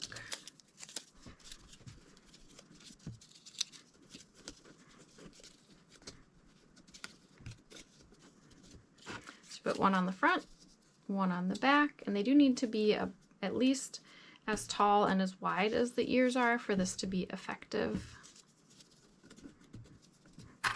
And then put your clips on like this to hold the 2 pieces of cardboard together.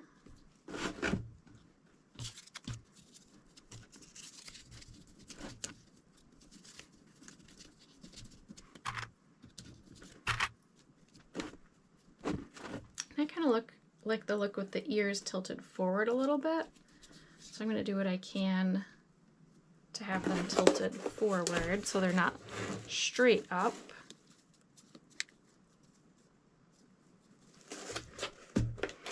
And with the ears, kind of are guiding them, but you may not be able to get the ears to do exactly what you want. That's just how they are. Okay, this needs to dry, and it's going to take about 48 hours to let it dry. Because the hide is really thick on the face and we got it really wet, and because the back of the hide is where most of the moisture would evaporate from and it's covered with cardboard, it's going to take longer. If you want it to dry faster, you could run a fan or you could set it in the sun. Those will both help it dry faster. All right, so this pelt dried overnight. It's nice and dry, and now we'll take all the staples out to take it off the board.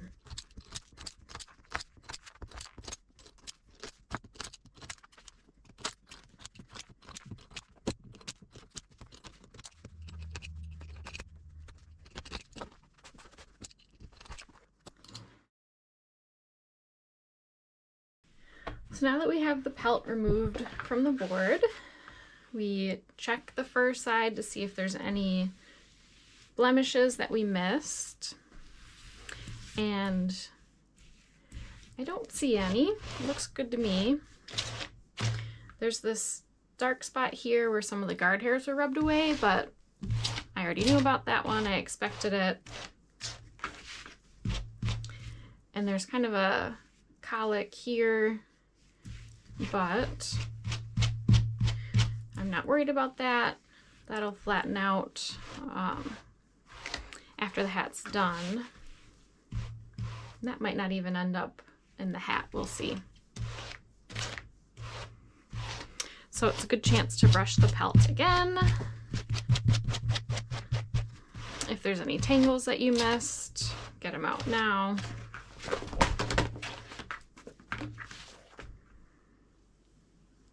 That looks really nice.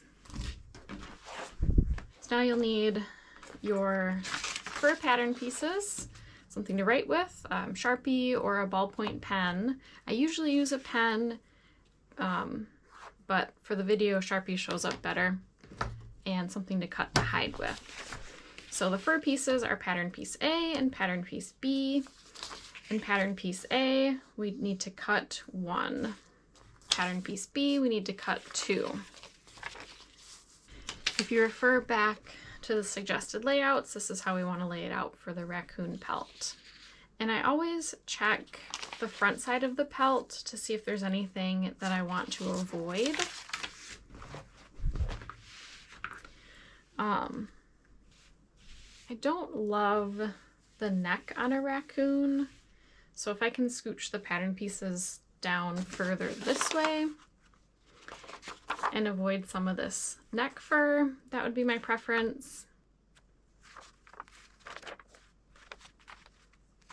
But other than that, there's not really anything that I want to avoid.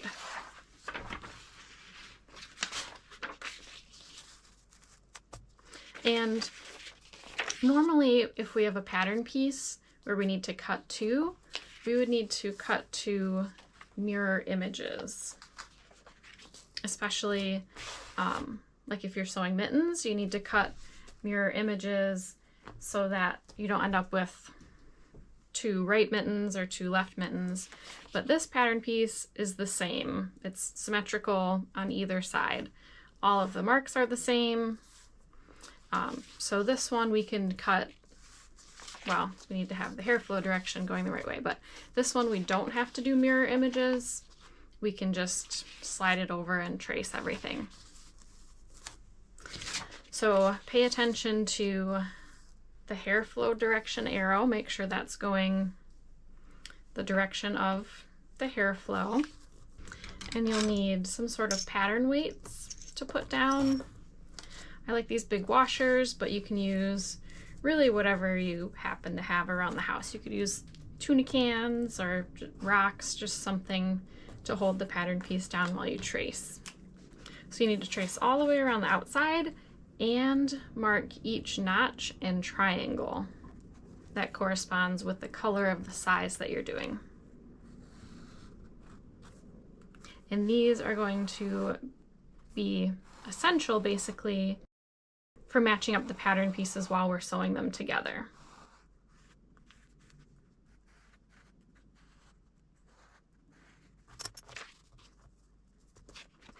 So same thing on this side.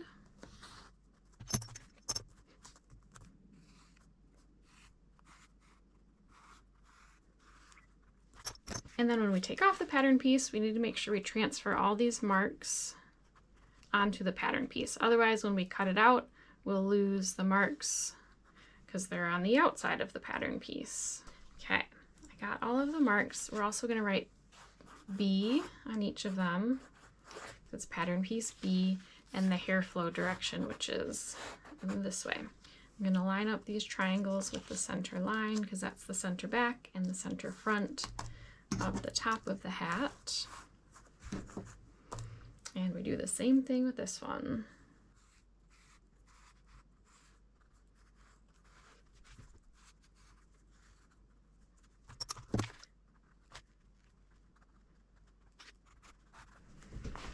And on this one, we just cut 1. We only need 1 for the top of the hat. Now we can get these cut out.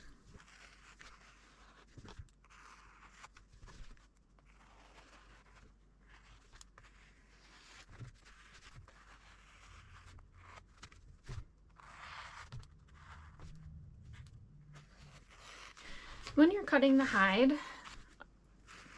you need to put some tension on it and hold it off the table. And when you're putting tension on the hide, pull on the part that's not the pattern piece. With some pelts, it's going to stretch a little bit as you're pulling and cutting, and you don't want to be stretching the pattern piece out of shape. so stretch the side that's not the pattern piece.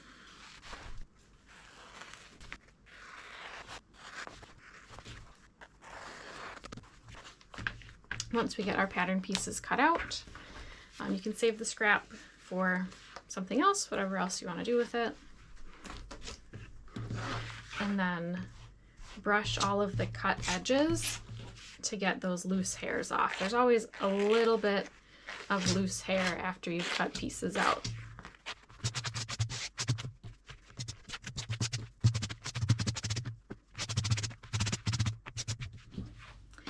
So next we're going to sew our bee pattern pieces together.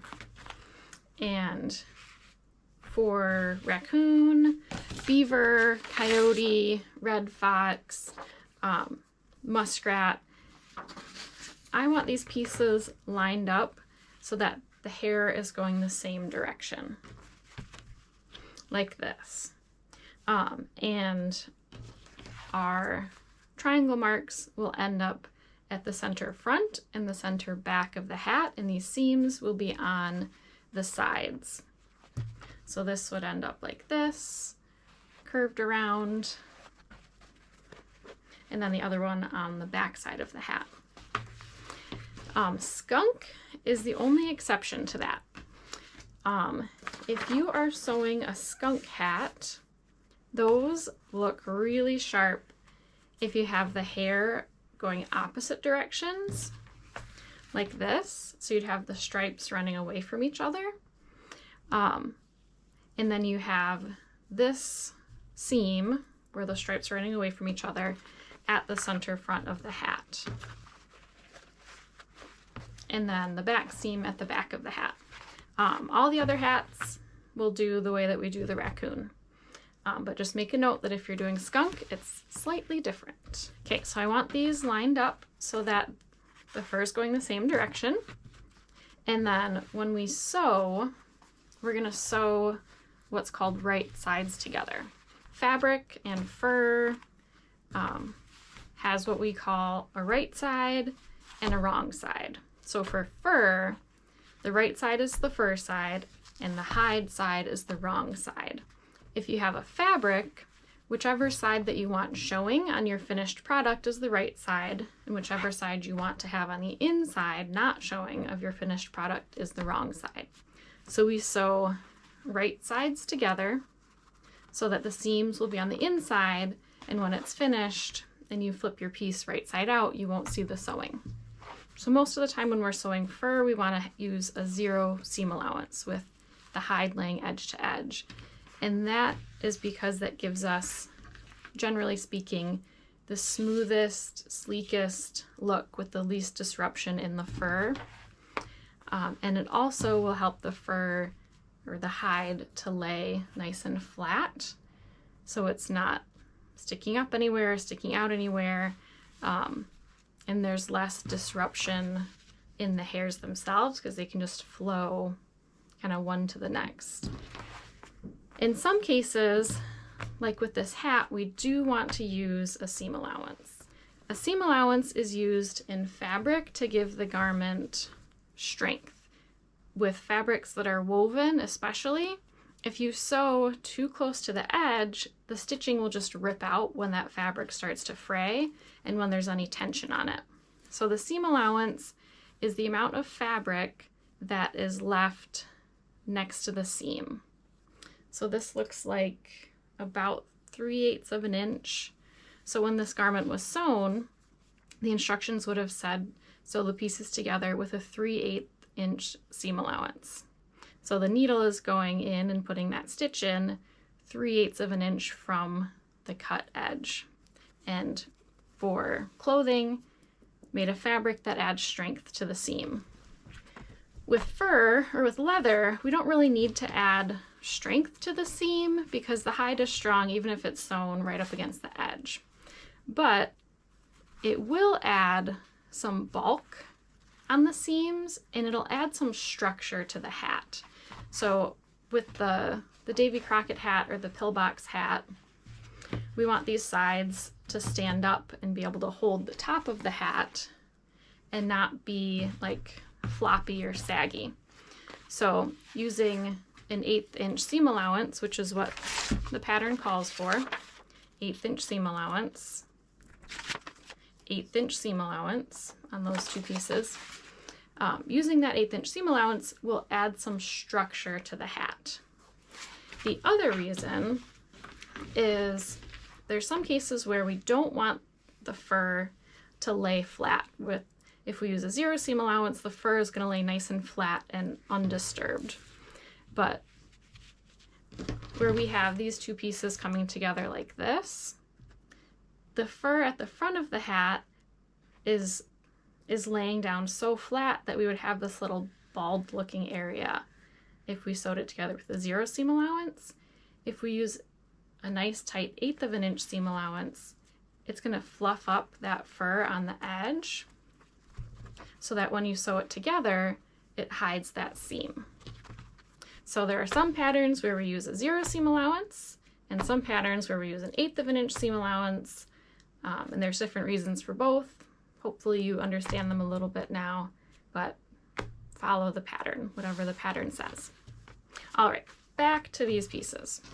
So we have our B pieces. They're lined up so that the hair is going in the same direction. And then it doesn't matter which side you start sewing, you just need to sew 2 of the short sides together, either this way or this way, it doesn't matter. As long as the hair is going in the same direction for everything except for skunk.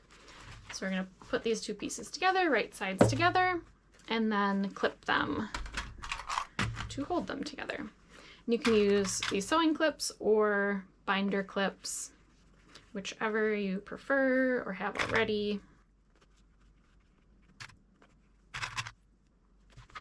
And then we'll use the same thread and Glover's needle we did when we sewed our repairs.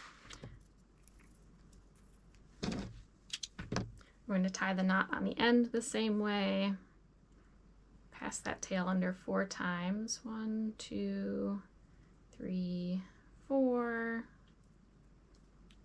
Wax the thread if you want to, and then put the needle on. All right, so just like we did for the repairs, we're going to start sewing about 1/2 inch from the end. I'm going to do stitches about 1/4 inch apart to this end, and then stitch in between those stitches this way, and then space my stitches about 1/8 inch apart. But this time we're putting the needle in about 1/8 inch from the cut edge, and that's our 1/8 inch seam allowance. And we don't want our stitches to be loose enough that when the garment is turned right side out, the edges end up edge to edge. We want it tight enough to keep that seam allowance together. So we're pulling our stitches a little bit tighter than when we were doing the repairs also.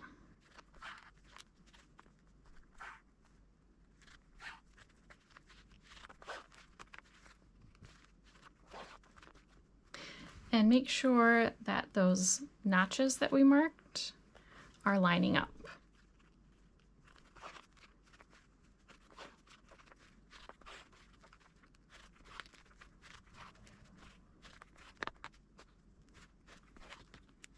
If your thread starts to get tangly, it's probably because the twist of the thread is kind of working its way out and making your thread want to twist together. So if that happens, take the needle off the thread and run your thread through your fingers a couple times, and that'll help get that extra twist out of the thread so it stops tangling up.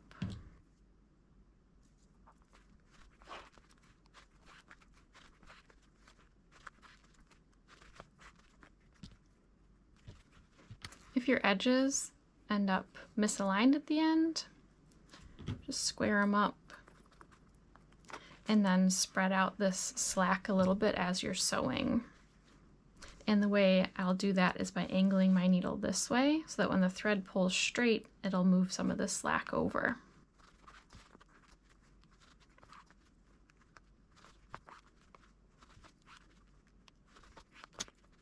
Okay, so now that I'm 1/2 inch from the end, I'm going to space out my stitches so that I can stitch in between them to back stitch.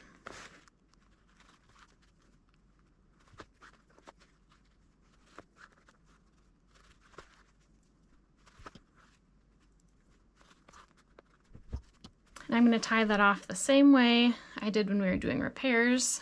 Put the needle through a little bit of the hide, and then put my needle through that first loop and then through the second loop. Pull it tight, and then one more time through the first loop, through the second loop, pull it tight. I'm going to cut the thread tail a bit long. It's going to be inside the hat, and if we keep it long, it's less likely to come untied. And it doesn't matter if your stitches look messy, they're going to be hidden inside the hat. So that's what it should look like when you open it up. Okay, now we're going to put the other two sides together. Make sure you match up where those notches are, or where the notches are marked. They're not really notches right now. And either hand sew or machine sew this. I'll show how to do it on the machine. And you'll end up with an inside out circle of fur. Okay, back to the first sewing machine. It's set up the same way it was when I was doing the repairs, which means that my tension is probably going to be looser than I want it, because with that 1/4 inch seam allowance, it needs to be tighter so that the pieces don't just flatten out after they're sewn. So I'm going to do some test stitches here and get it set up. I'm going to go tighter on the tension. I'm using a size 55/7 needle and a polyester home sewing machine type thread.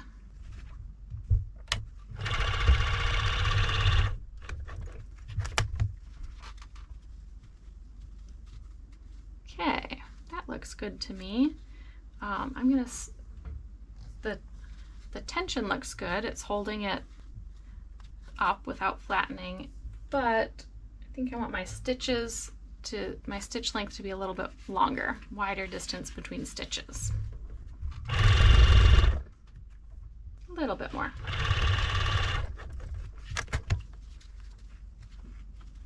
Okay, I'm going to go with that.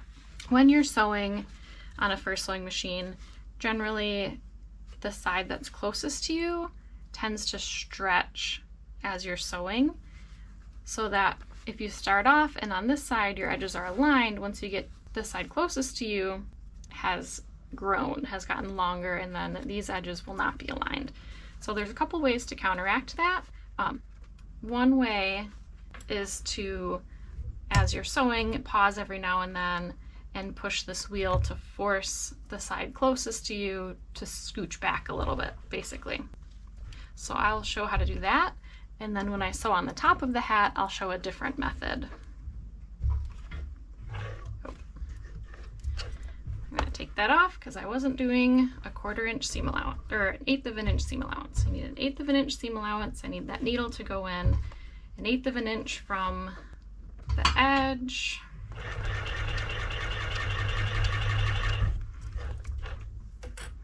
So I have my two pattern marks, and I need to make sure that they're going to line up. So right now they look good.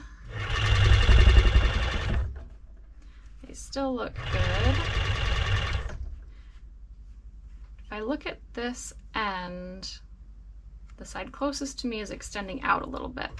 So I'm going to move open my wheels a little bit with that foot pedal, put some pressure on the wheel, and that's going to put just a teensy little amount of slack on the side of the hide that's towards me, so that these ends will even out.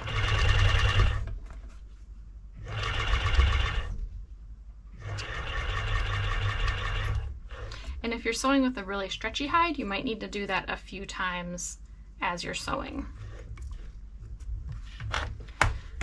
Okay, we got to the end. We don't need to backstitch with the first sewing machine. We have our 1/8 inch seam allowance and it's staying how we want it to. So now both of these sides are sewn. We have a nice little circle of fabric. So the next step is to decide which we want to be the front and which one we want to be the back of the hat. And I remember that this one has this little blemish here, so I want this to be the back of the hat. And the center back is that triangle mark, and I'm gonna write back so that I remember. And front. But we still need to decide, okay, we know that this is the front. We still need to decide if we want this to be the top edge or if we want this to be the top edge. And this is something that you'll have to decide for yourself based on how the pelts look. So I'm going to turn this right side out again. And I'm going to flip this over and I'm going to clip it together, right sides together. I'm going to clip the top into this circle and then I'm going to turn it right side out and look at it before I sew it to get a better idea of how it'll look, and I can decide which orientation I want that front piece to be in. So clip around where all of those notch marks are, and on the side seam that has a notch mark to match up with.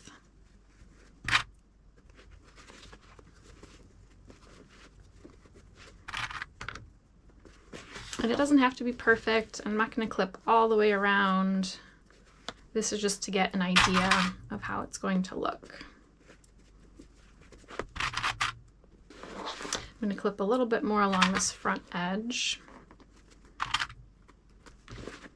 And carefully flip it right side out.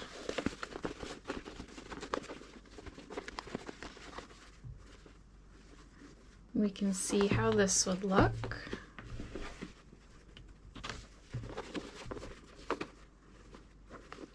So that looks pretty good. I want to try it the other way too though.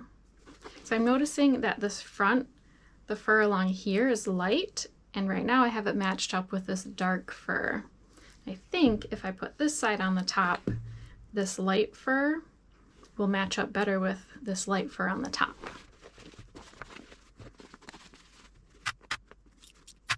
Okay, so I'm just going to move this top piece around to the bottom side. So we're still on the front. The front is still matching the front. Oh, and I guess how do I know that this is the front of the top piece? Because I want the hair flow to go towards the back of the pattern piece. And it was marked front on the paper pattern piece, I just didn't write it down.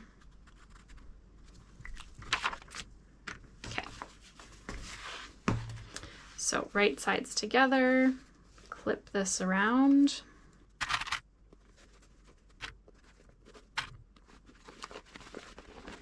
And that is what this looks like. And I do like that better. I think it's a better transition from the side to the top to have those light kind of belly fur areas matching up. So that's the orientation I'm gonna go with. Ooh, and then I also like, it's not clipped yet, but you can get an idea of how it will look from the back to the side, on the back side of the hat. So taking a few minutes to clip it up like that before you sew and check the different orientations will save you from sewing it up and then deciding, oh, I don't know if I like that. Maybe I should have tried it the other way, and undoing and resewing again. But just so we don't get confused, we need to now write that this is the top. So we already have front marked, now we have the top marked, and now we need to clip where the rest of the notches are.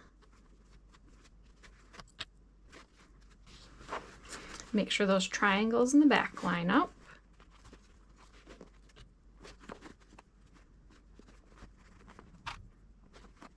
And you don't have to get the hairs all the way tucked in because you'll do that as you're sewing. So if you hand sew it, you'll hand sew it the same way you sewed the side, 1/8 inch seam allowance, pull the thread tight as you go, except instead of back stitching at the start and back stitching at the end, you'll start wherever you want. Let's say you start at the back, you stitch all the way around, and then you overlap your stitching for about 1/2 inch and then tie off the thread.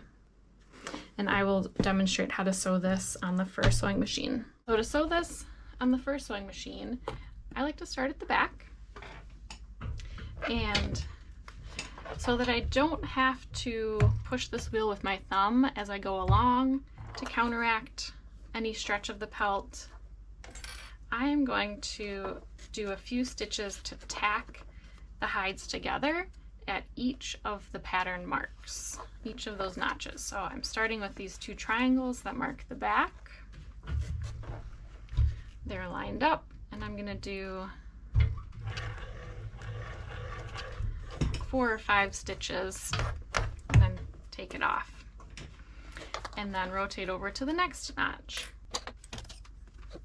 And I'm not using 1/8 of an inch seam allowance for this. I'm using less, more of like a 0 seam allowance or a 1/16 of an inch seam allowance. That way, these little stitches won't be visible in the finished hat at all, even if you were to like pull the hair apart and look, because they'll be behind the 1/8 of an inch seam allowance stitches. So now I'm to one of the side seams. I'm going to line up that side seam with a pattern notch, with the corresponding pattern notch.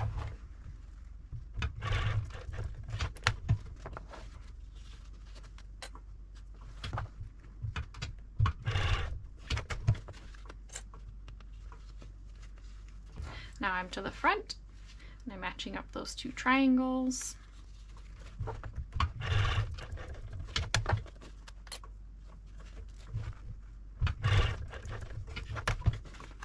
The other side seam gets matched up with the corresponding pattern notch.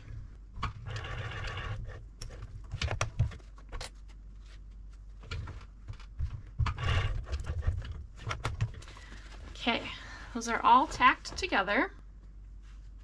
And now I'm going to start on the back and just sew all the way around. And this time with the 1/8 inch seam allowance, and making sure that my tension stays tight enough as I'm sewing so that the 1/8 inch seam allowance will stay once the hat is turned right side out.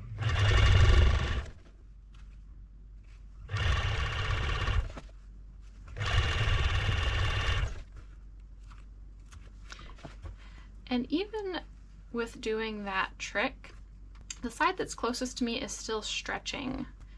So if you look at this, if I sew straight, I'm going to have a little loop there. So to counteract that, I use my thumb wheel to push some of this slack to the right. And then I'm going to do it one more time. Generally it works a little better if you have the needle through the hide. That way you're not just like pushing the whole project to the side. There, and now that slack is gone and it'll line right up.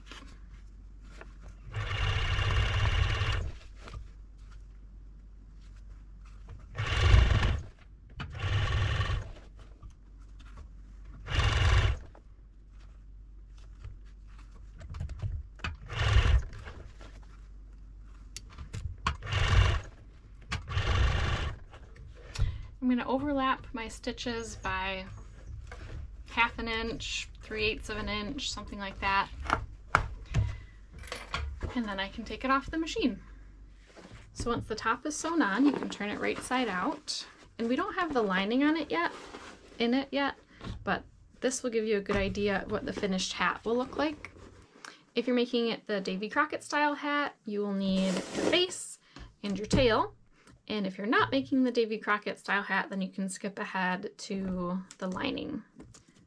All right, so take your cardboard off the ears and get all the pins out of the face.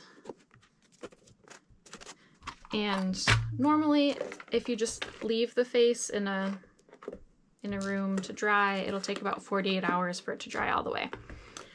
This one I put in the sun yesterday afternoon, and then in a sunny window for the evening, and then I had a fan on it today, so I got it to dry in about 24 hours.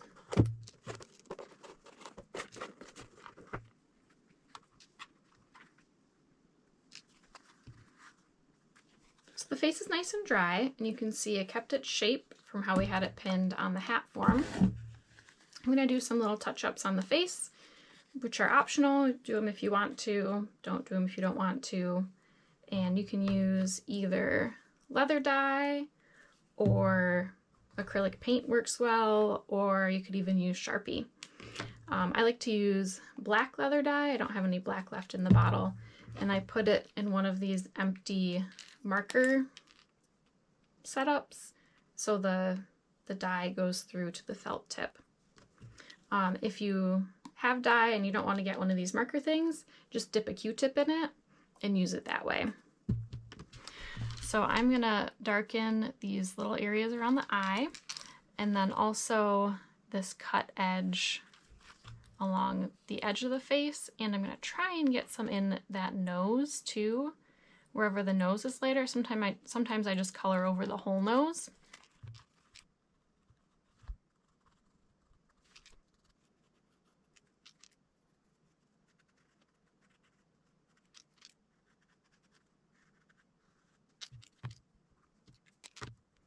Okay, that looks good. And that, doing it around the edges, will just help hide that cut edge, because otherwise it kind of sticks out like a sore thumb against the dark fur. I got a little too much on the nose, so I'm just going to take that off so I don't dye my hands while I'm working with the face. So if you've ever tried to make one of these hats before, you probably found out that sewing the face onto the hat is one of the hardest parts, because as you're sewing it slides around because you're trying to sew it on top of the fur, and it just is really slippery.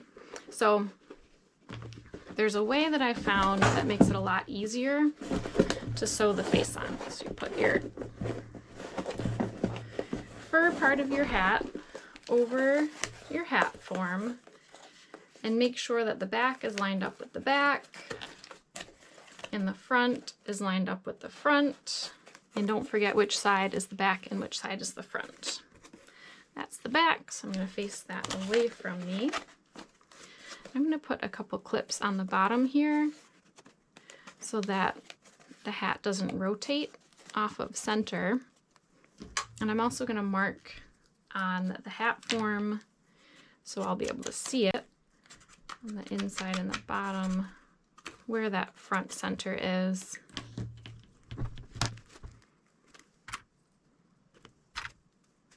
Okay, so that's not going anywhere. And anytime I need to, I can tip it up to be reminded where the center is.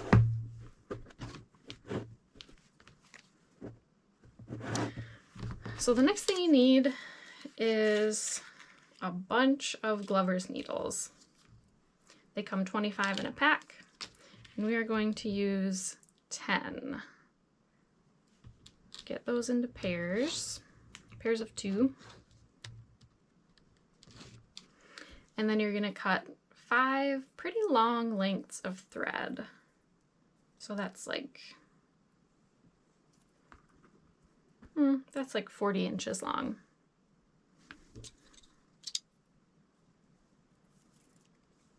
Two, 3, 4, 5. Okay.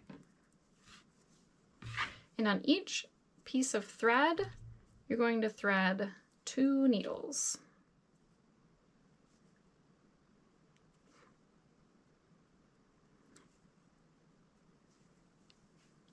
And then center the needles on the thread. Don't tie it. Okay, all the needles are threaded. There's 2 needles per thread. Now you need your hat and your face. And center the face on the hat. So make sure that the nose is lining up with your center mark and hold it there. You might need a thimble, you might not. Take 2 of your needle pairs. And this is a little tricky and finicky. And I'm gonna push them through fairly close together, like 1/4 of an inch together, next to each other, through the face, through the hat, through the cardboard. And before you do that, make sure the nose is still lined up with the middle. Okay. And make sure that you feel underneath that hair so that you know you're pushing the needles through the face and not just through the hair that's sticking out behind the face.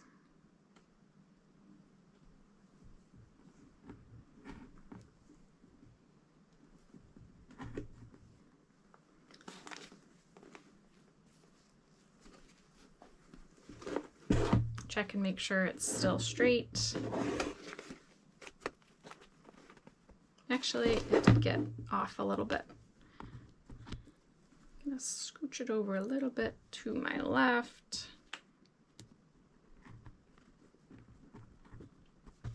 Check again. Okay, that looks better. Some more lined up with my center mark.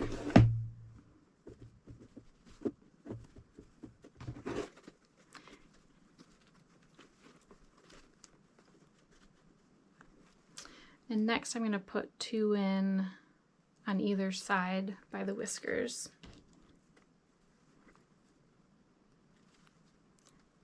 So these are going to go in about 1/4 inch apart, through the face, through the hat, through the cardboard.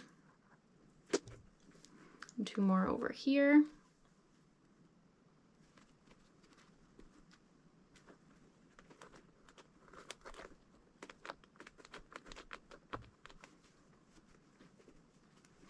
And then 2 needles on each side where these cheeks are.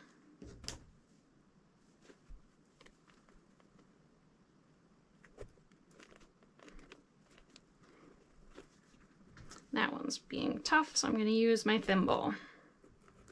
There we go.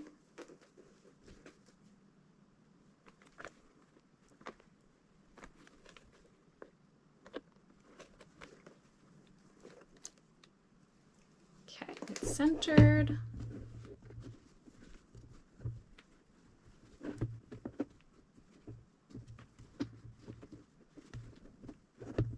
Check it and make sure you're happy with it, because now's a good chance to adjust anything that needs to be adjusted. I'm going to move this top back a little bit because I can kind of feel that the forehead's not really touching the front of the hat.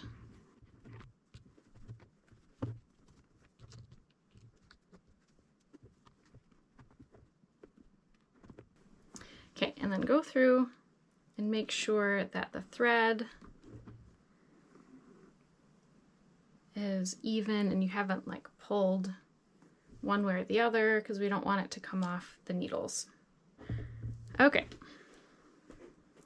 that's pinned on there, or needled on there, I guess. We're gonna flip it over. And then we have all these needles sticking out on the inside. And I can actually see I'm missing a needle over here, so I think one of these must have stuck like into the top of the cardboard instead of into the inside of the hat form. So I'm going to move that. Okay, that's better. And you will likely need some pliers. And we're going to pull all of these needles through. Pull them through one at a time, but in pairs.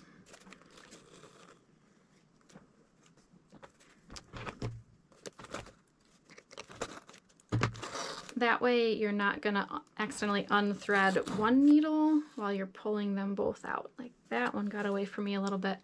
So if you end up pulling on one thread, the other tail is gonna unthread through both needles, then you'll have to do it again. So keep your tails together, but again, don't tie them, not yet.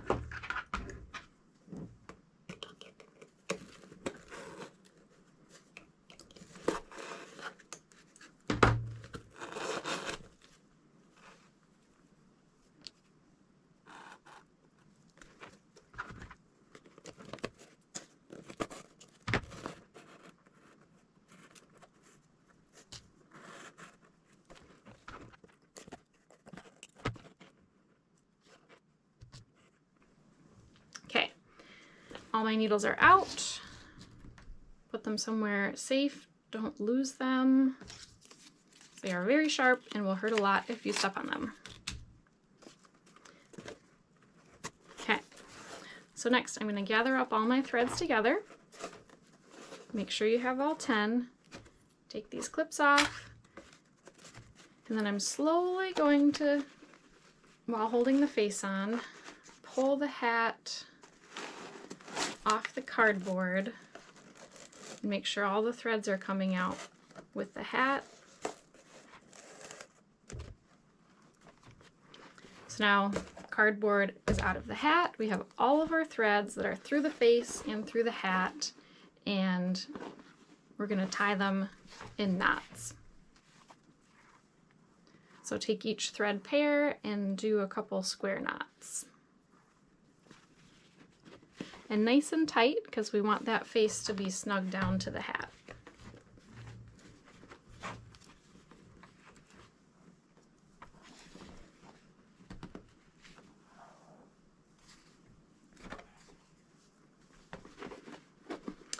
Okay, so now the face is sewn on.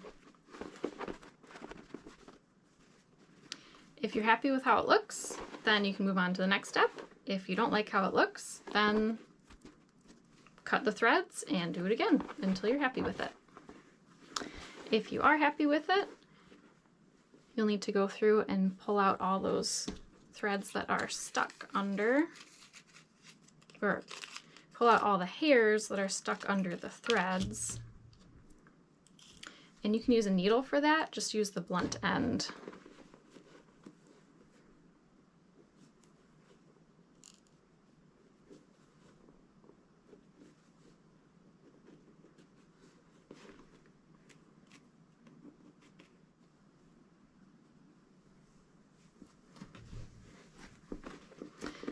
And after we sew in the lining, we'll do a round of wet setting the fur to help that cheek fur lay down flatter and blend in with the flow of the hat a little bit more.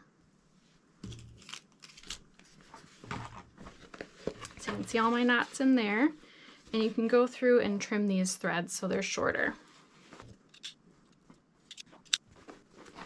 Okay, so the face is done. Next is the tail. I'm going to use my blade to just clean up the edges of this a little bit to make it more square at the top, get rid of these points and that extra bit that's hanging off on the side.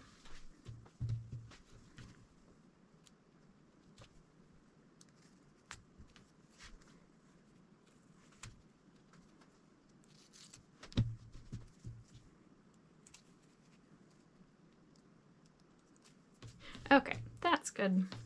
Now you need to mark the center of the tail. And then that is going to get pinned or clipped to the back of the hat, right sides together. So the fur side of the tail to the fur side of the hat, and match up the center mark of the tail with that diamond on the back of the hat. Set this aside for now and we will get started on the lining. So next you'll need your lining fabric, your fleece, and lining pieces, which are pattern piece C and D. And you'll notice they each have a green line arrow on them. The green line is the direction that the fabric was woven or knit, and it runs parallel with the selvage edge, which was the side of the edge of the fabric when it was woven or knit. It always looks a little bit different than the rest of the fabric. So we need to make sure we have our grain lines parallel with that edge. I'm going to start with this long piece down here, and because we have this plaid pattern, I can use that for making sure my fabric is straight. Sometimes the print just gets a little bit out of whack, so I want to try and get my print straightened out again. That looks pretty good. Then I can line up my edge with a nice straight line on that pattern. Okay, it doesn't have to be perfect. And then I'm going to use pins to pin my pattern piece down to the fabric.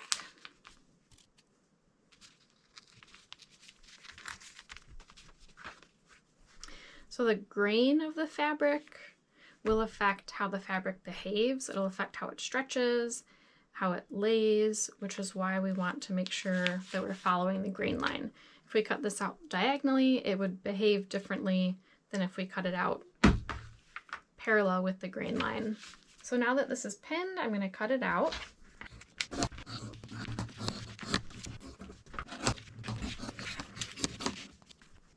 And now I need to go through and mark all of these pattern notches.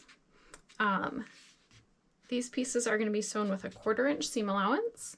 So you can go through and do a little tiny snip at each mark, like 1/8 of an inch long, so that it's not longer than your seam allowance. I'm going to do that on this side. I'm going to cut out this, just the tiniest little triangle at that triangle mark. And then on the top here, you'll notice there's a triangle that's empty, not filled in, and the bottom has triangles that are filled in. So the triangles that are not filled in will correspond with these triangles that are not filled in on the top piece C. So we need to differentiate between the bottom and the top, and I'm going to do that by using a blue clip, blue for bottom, B for blue, B for bottom. And I'm going to go ahead and mark along the top here.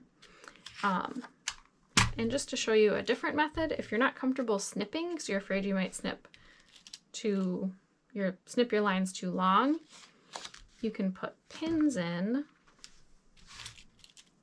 to mark those marks. I'm putting the pin in just in the fabric part, not through the paper. Okay, so now that this is all marked, I can take the pins out that are holding the paper to the fabric and set my lining pattern piece aside. And then I need to cut out pattern piece C. I'll do it the same way.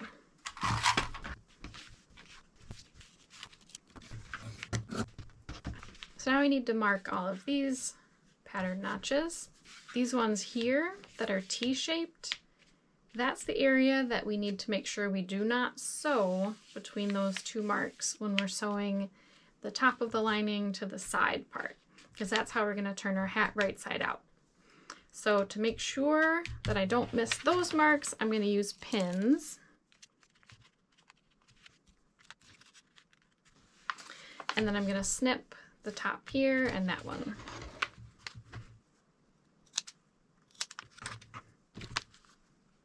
And you can use pins there too if you're more comfortable, but use something distinctive for these two spots so that you know that you're gonna basically start sewing here, sew around and stop sewing there, and leave this open. All right, so we have our pattern piece D that we cut out, and we need to sew these two short ends together. We need to make sure we're doing that right sides together. So with this fabric, it's fairly easy to see this is the right side, that's the side we want showing on our finished garment, and this is the wrong side. Right side, wrong side. We need our right sides together and clip or pin together. And then you'll sew this either with a whip stitch, or you can use a regular home sewing machine and do a straight stitch, or you can use the first sewing machine and sew across there, but you need to make sure you're using a 1/4 inch seam allowance. That means the needle is going in a 1/4 inch from that edge. And I'll show how to do this one by hand sewing. So you'll need the same thread that you used previously on the hide, but I recommend using a sharps needle instead of the Glover's needle. You can use a Glover's needle, but the sharps needle goes through the fabric a little bit easier.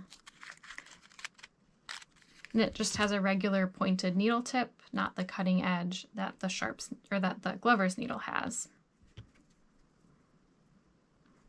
Same knot we did before.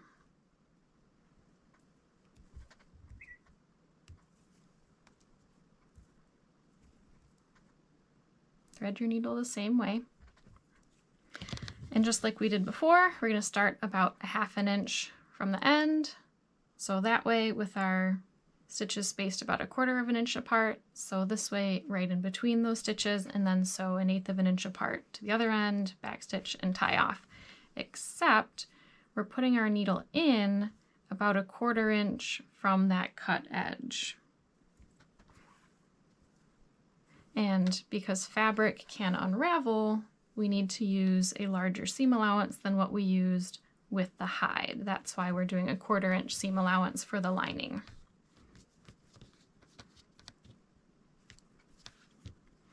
And that edge is going to scrunch down as you pull your stitches tight, and that is normal and expected.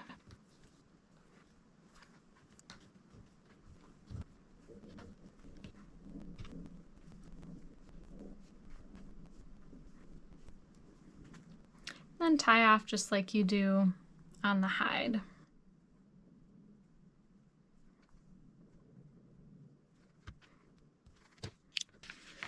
So here is where we have to remember that we marked our bottom with this blue clip, and then the top on this pattern piece I put a pin in on that middle empty triangle mark, and then on pattern piece C I cut that notch out.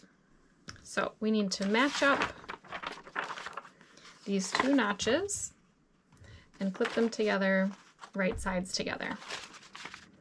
So on this one, that's where I put this purple pin.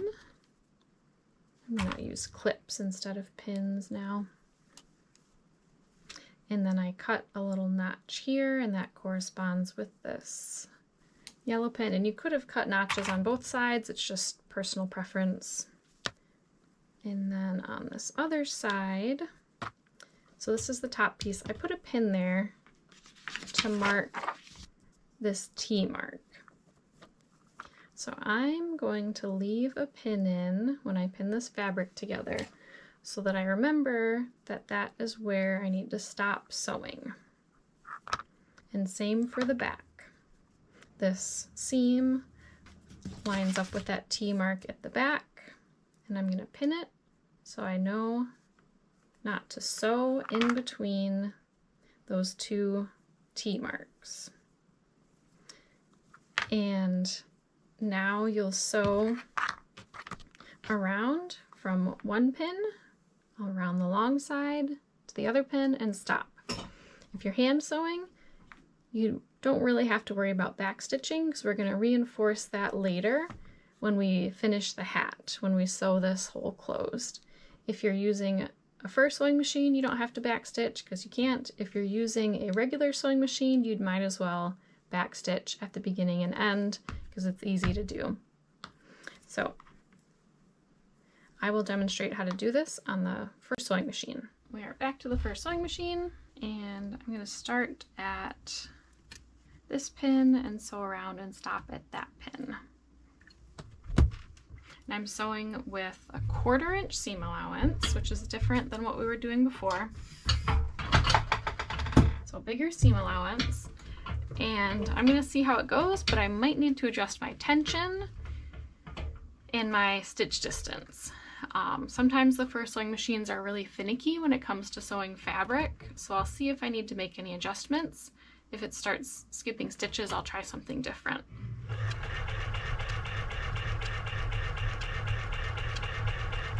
I like to align my edges up to the next mark to make sure that they're even.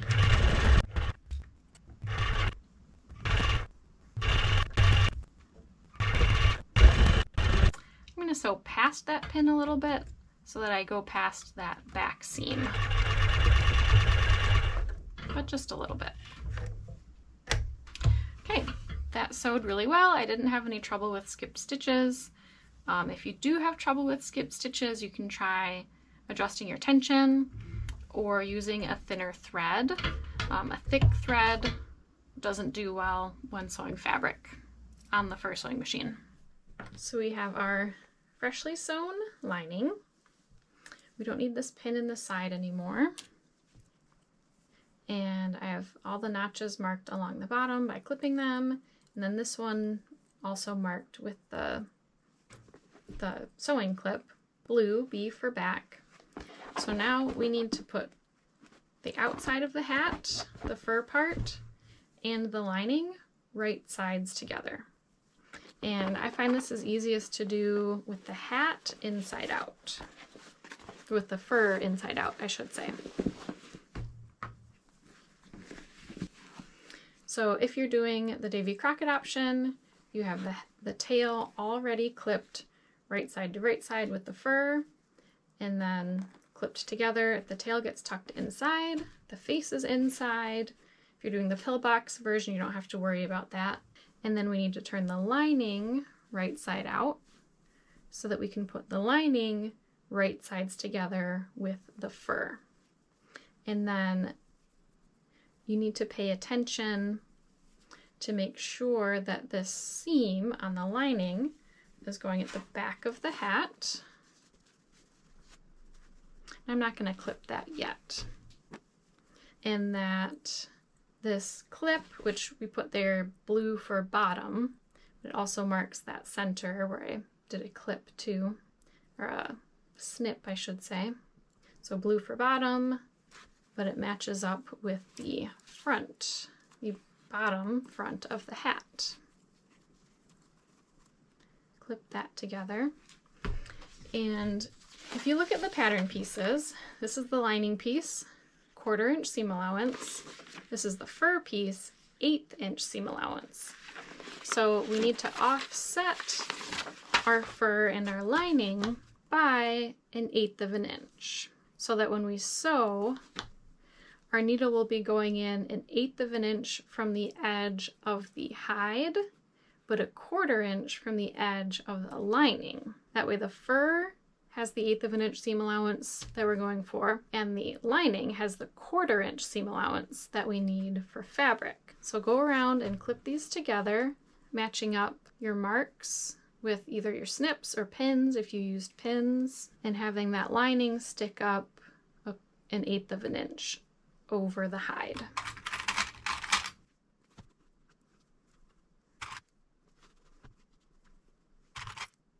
I'm not going to clip the back yet.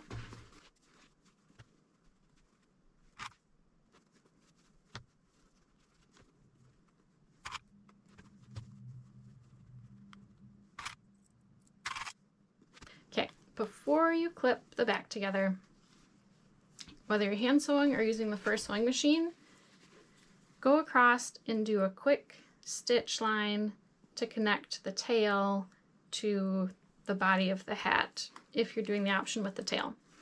It's really hard to keep 3 pieces aligned while you're sewing, so if you can tack that down and just do a stitch really close to the edge. It doesn't have to be pretty, your stitches don't have to be close together, it's just to hold that tail in place so that it's not moving around when you do sew the lining to the body of the hat along the back there. If you're hand sewing, you'll sew the same way you did previous times, 1/8 inch away from that hide, which ends up being 1/4 inch away from the top of the lining, and you'll sew all the way around overlap your stitching a little bit once you get to the start, and then tie it off. And I'll show how to do it on the first sewing machine. So the first thing I'm going to do is sew that tail to the body of the hat. And I'm making sure that my triangle for the back of the hat is matching up with my center line of the tail. And I'm going to sew nice and close to the edge, because I just need this to hold it in place while I sew on the lining later, or next. Okay, so now I'm going to do the same little groups of stitches that I did at each notch mark, starting at the back.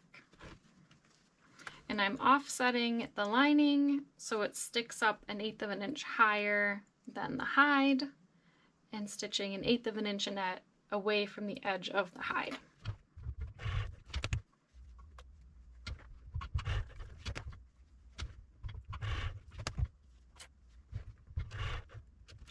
Okay, now I'm back to the back, and I'm going to sew all the way around.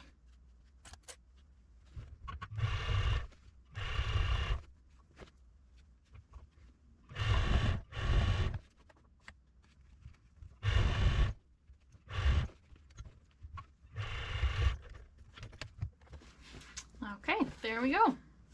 So the lining is sewn to the outside of the hat, and then find the hole in the lining that you did not sew. Turn the whole thing right side out. Make sure you go along the inside and push out all the seams along the top and the sides where the fur is to make sure they're straight. And then you can tuck the lining in and see what it looks like. Oops.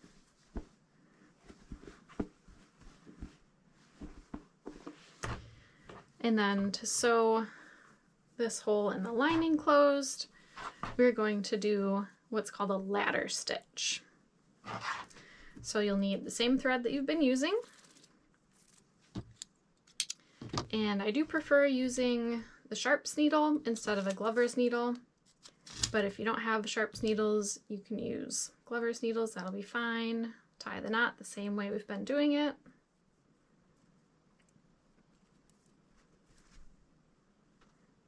I cut my thread too long, I'm going to trim off some of that.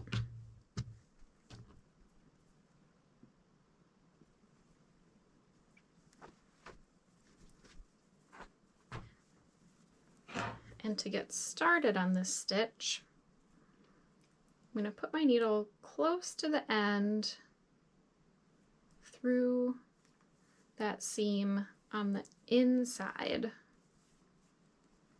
of the hat, inside of the lining, and then from the inside to the outside, close to where I've already sewn that seam. And that's going to hide my thread tail inside the hat.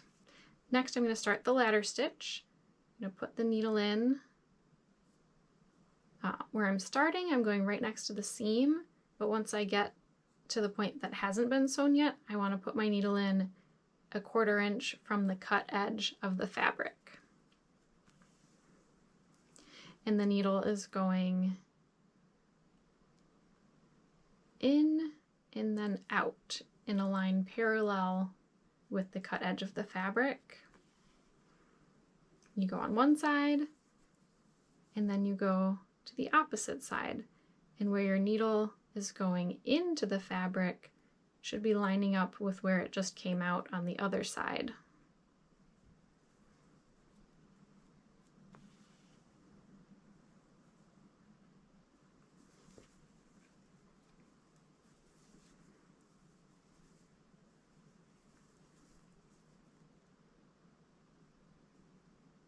And it's going to look a little crazy at first, but when you pull the thread, the stitches that you've made previously disappear.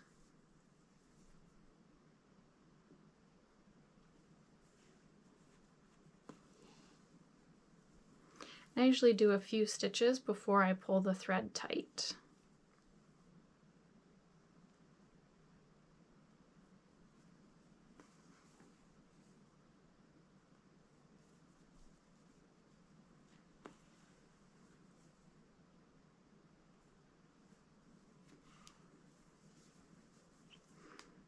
When you pull your thread tight, you need to make sure those fabric edges are curling to the inside.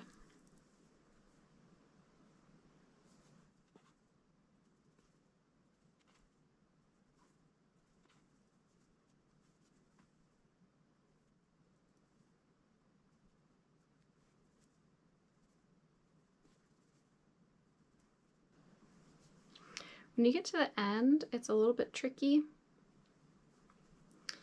I'm not going to pull the thread tight yet. Now I'm going right up along that seam that's already been sewn.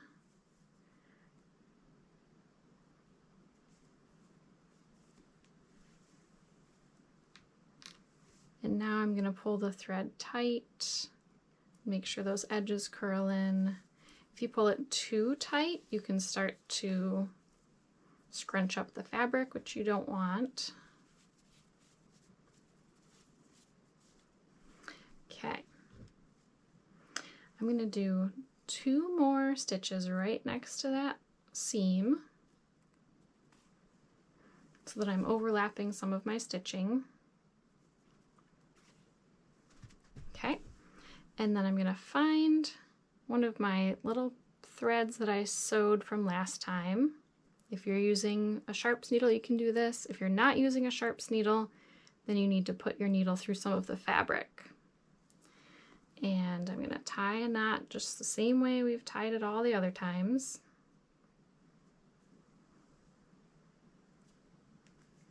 Do it again.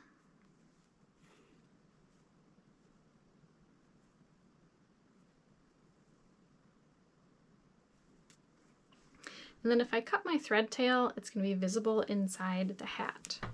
So instead of doing that, I'm going to put the needle through the fabric right next to where I made my knot.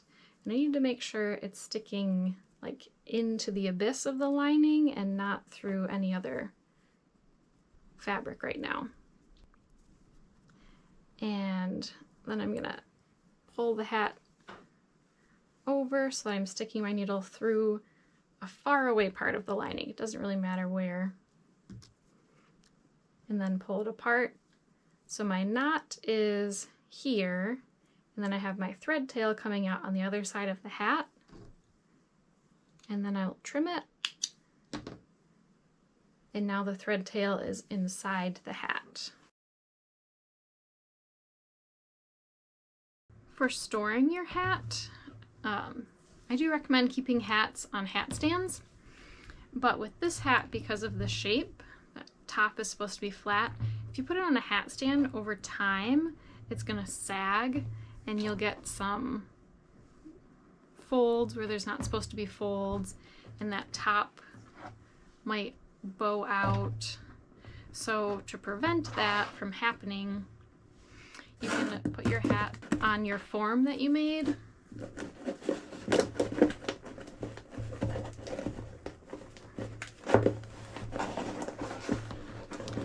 And then put that on the hat stand, and that will keep it shaped how it's supposed to be. Or you could stuff the inside with tissue paper and then put it on a hat stand, and that will keep it nice and flat on the top and prevent it from bowing out or folding anywhere where it's not supposed to. So now the hat is almost finished. It's all sewn, but if you did a Davey Crockett hat, it probably still needs a little tweaking to get it to look just right. And even if you did the Pillbox hat, you still might want to wet set the fur. So right now I'm going to focus on these cheeks. I want to try and bring this fur down so it'll lay down flat this way instead of how it wants to lay, which is up that way. So I'm going to wet that a little bit. And then kind of get down in between the layers spray it again, and repeat.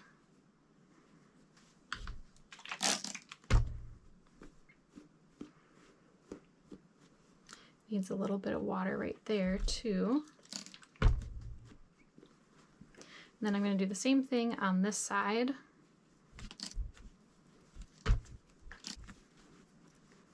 And then you can use your wire brush or a good comb and try and get this to lay flat, but brush it over or comb it over in layers. So if you just comb from the top, you get that top to lay how you want, but the bottom is still bent the wrong way. So we're going to go a little at a time to coax these hairs down. I would like to get this little bit to lay down, but I don't know if I'll be able to. That looks pretty stubborn. But this cheek looks really good now. Very smooth transition from the cheek to the hat.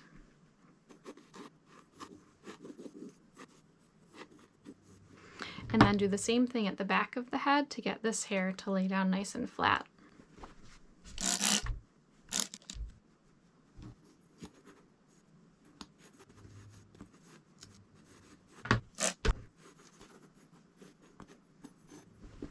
And then I also want to try and get this to lay down a little bit more. So I'm going to spray that and brush it down.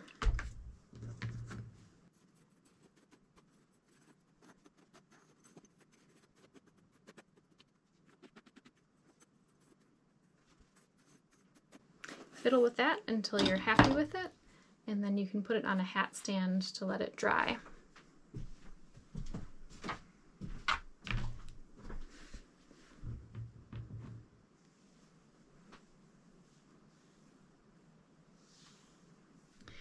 All right, so this dried. You can see that fur on the cheeks stayed where I wanted it to stay. And the back is smoothed out pretty well.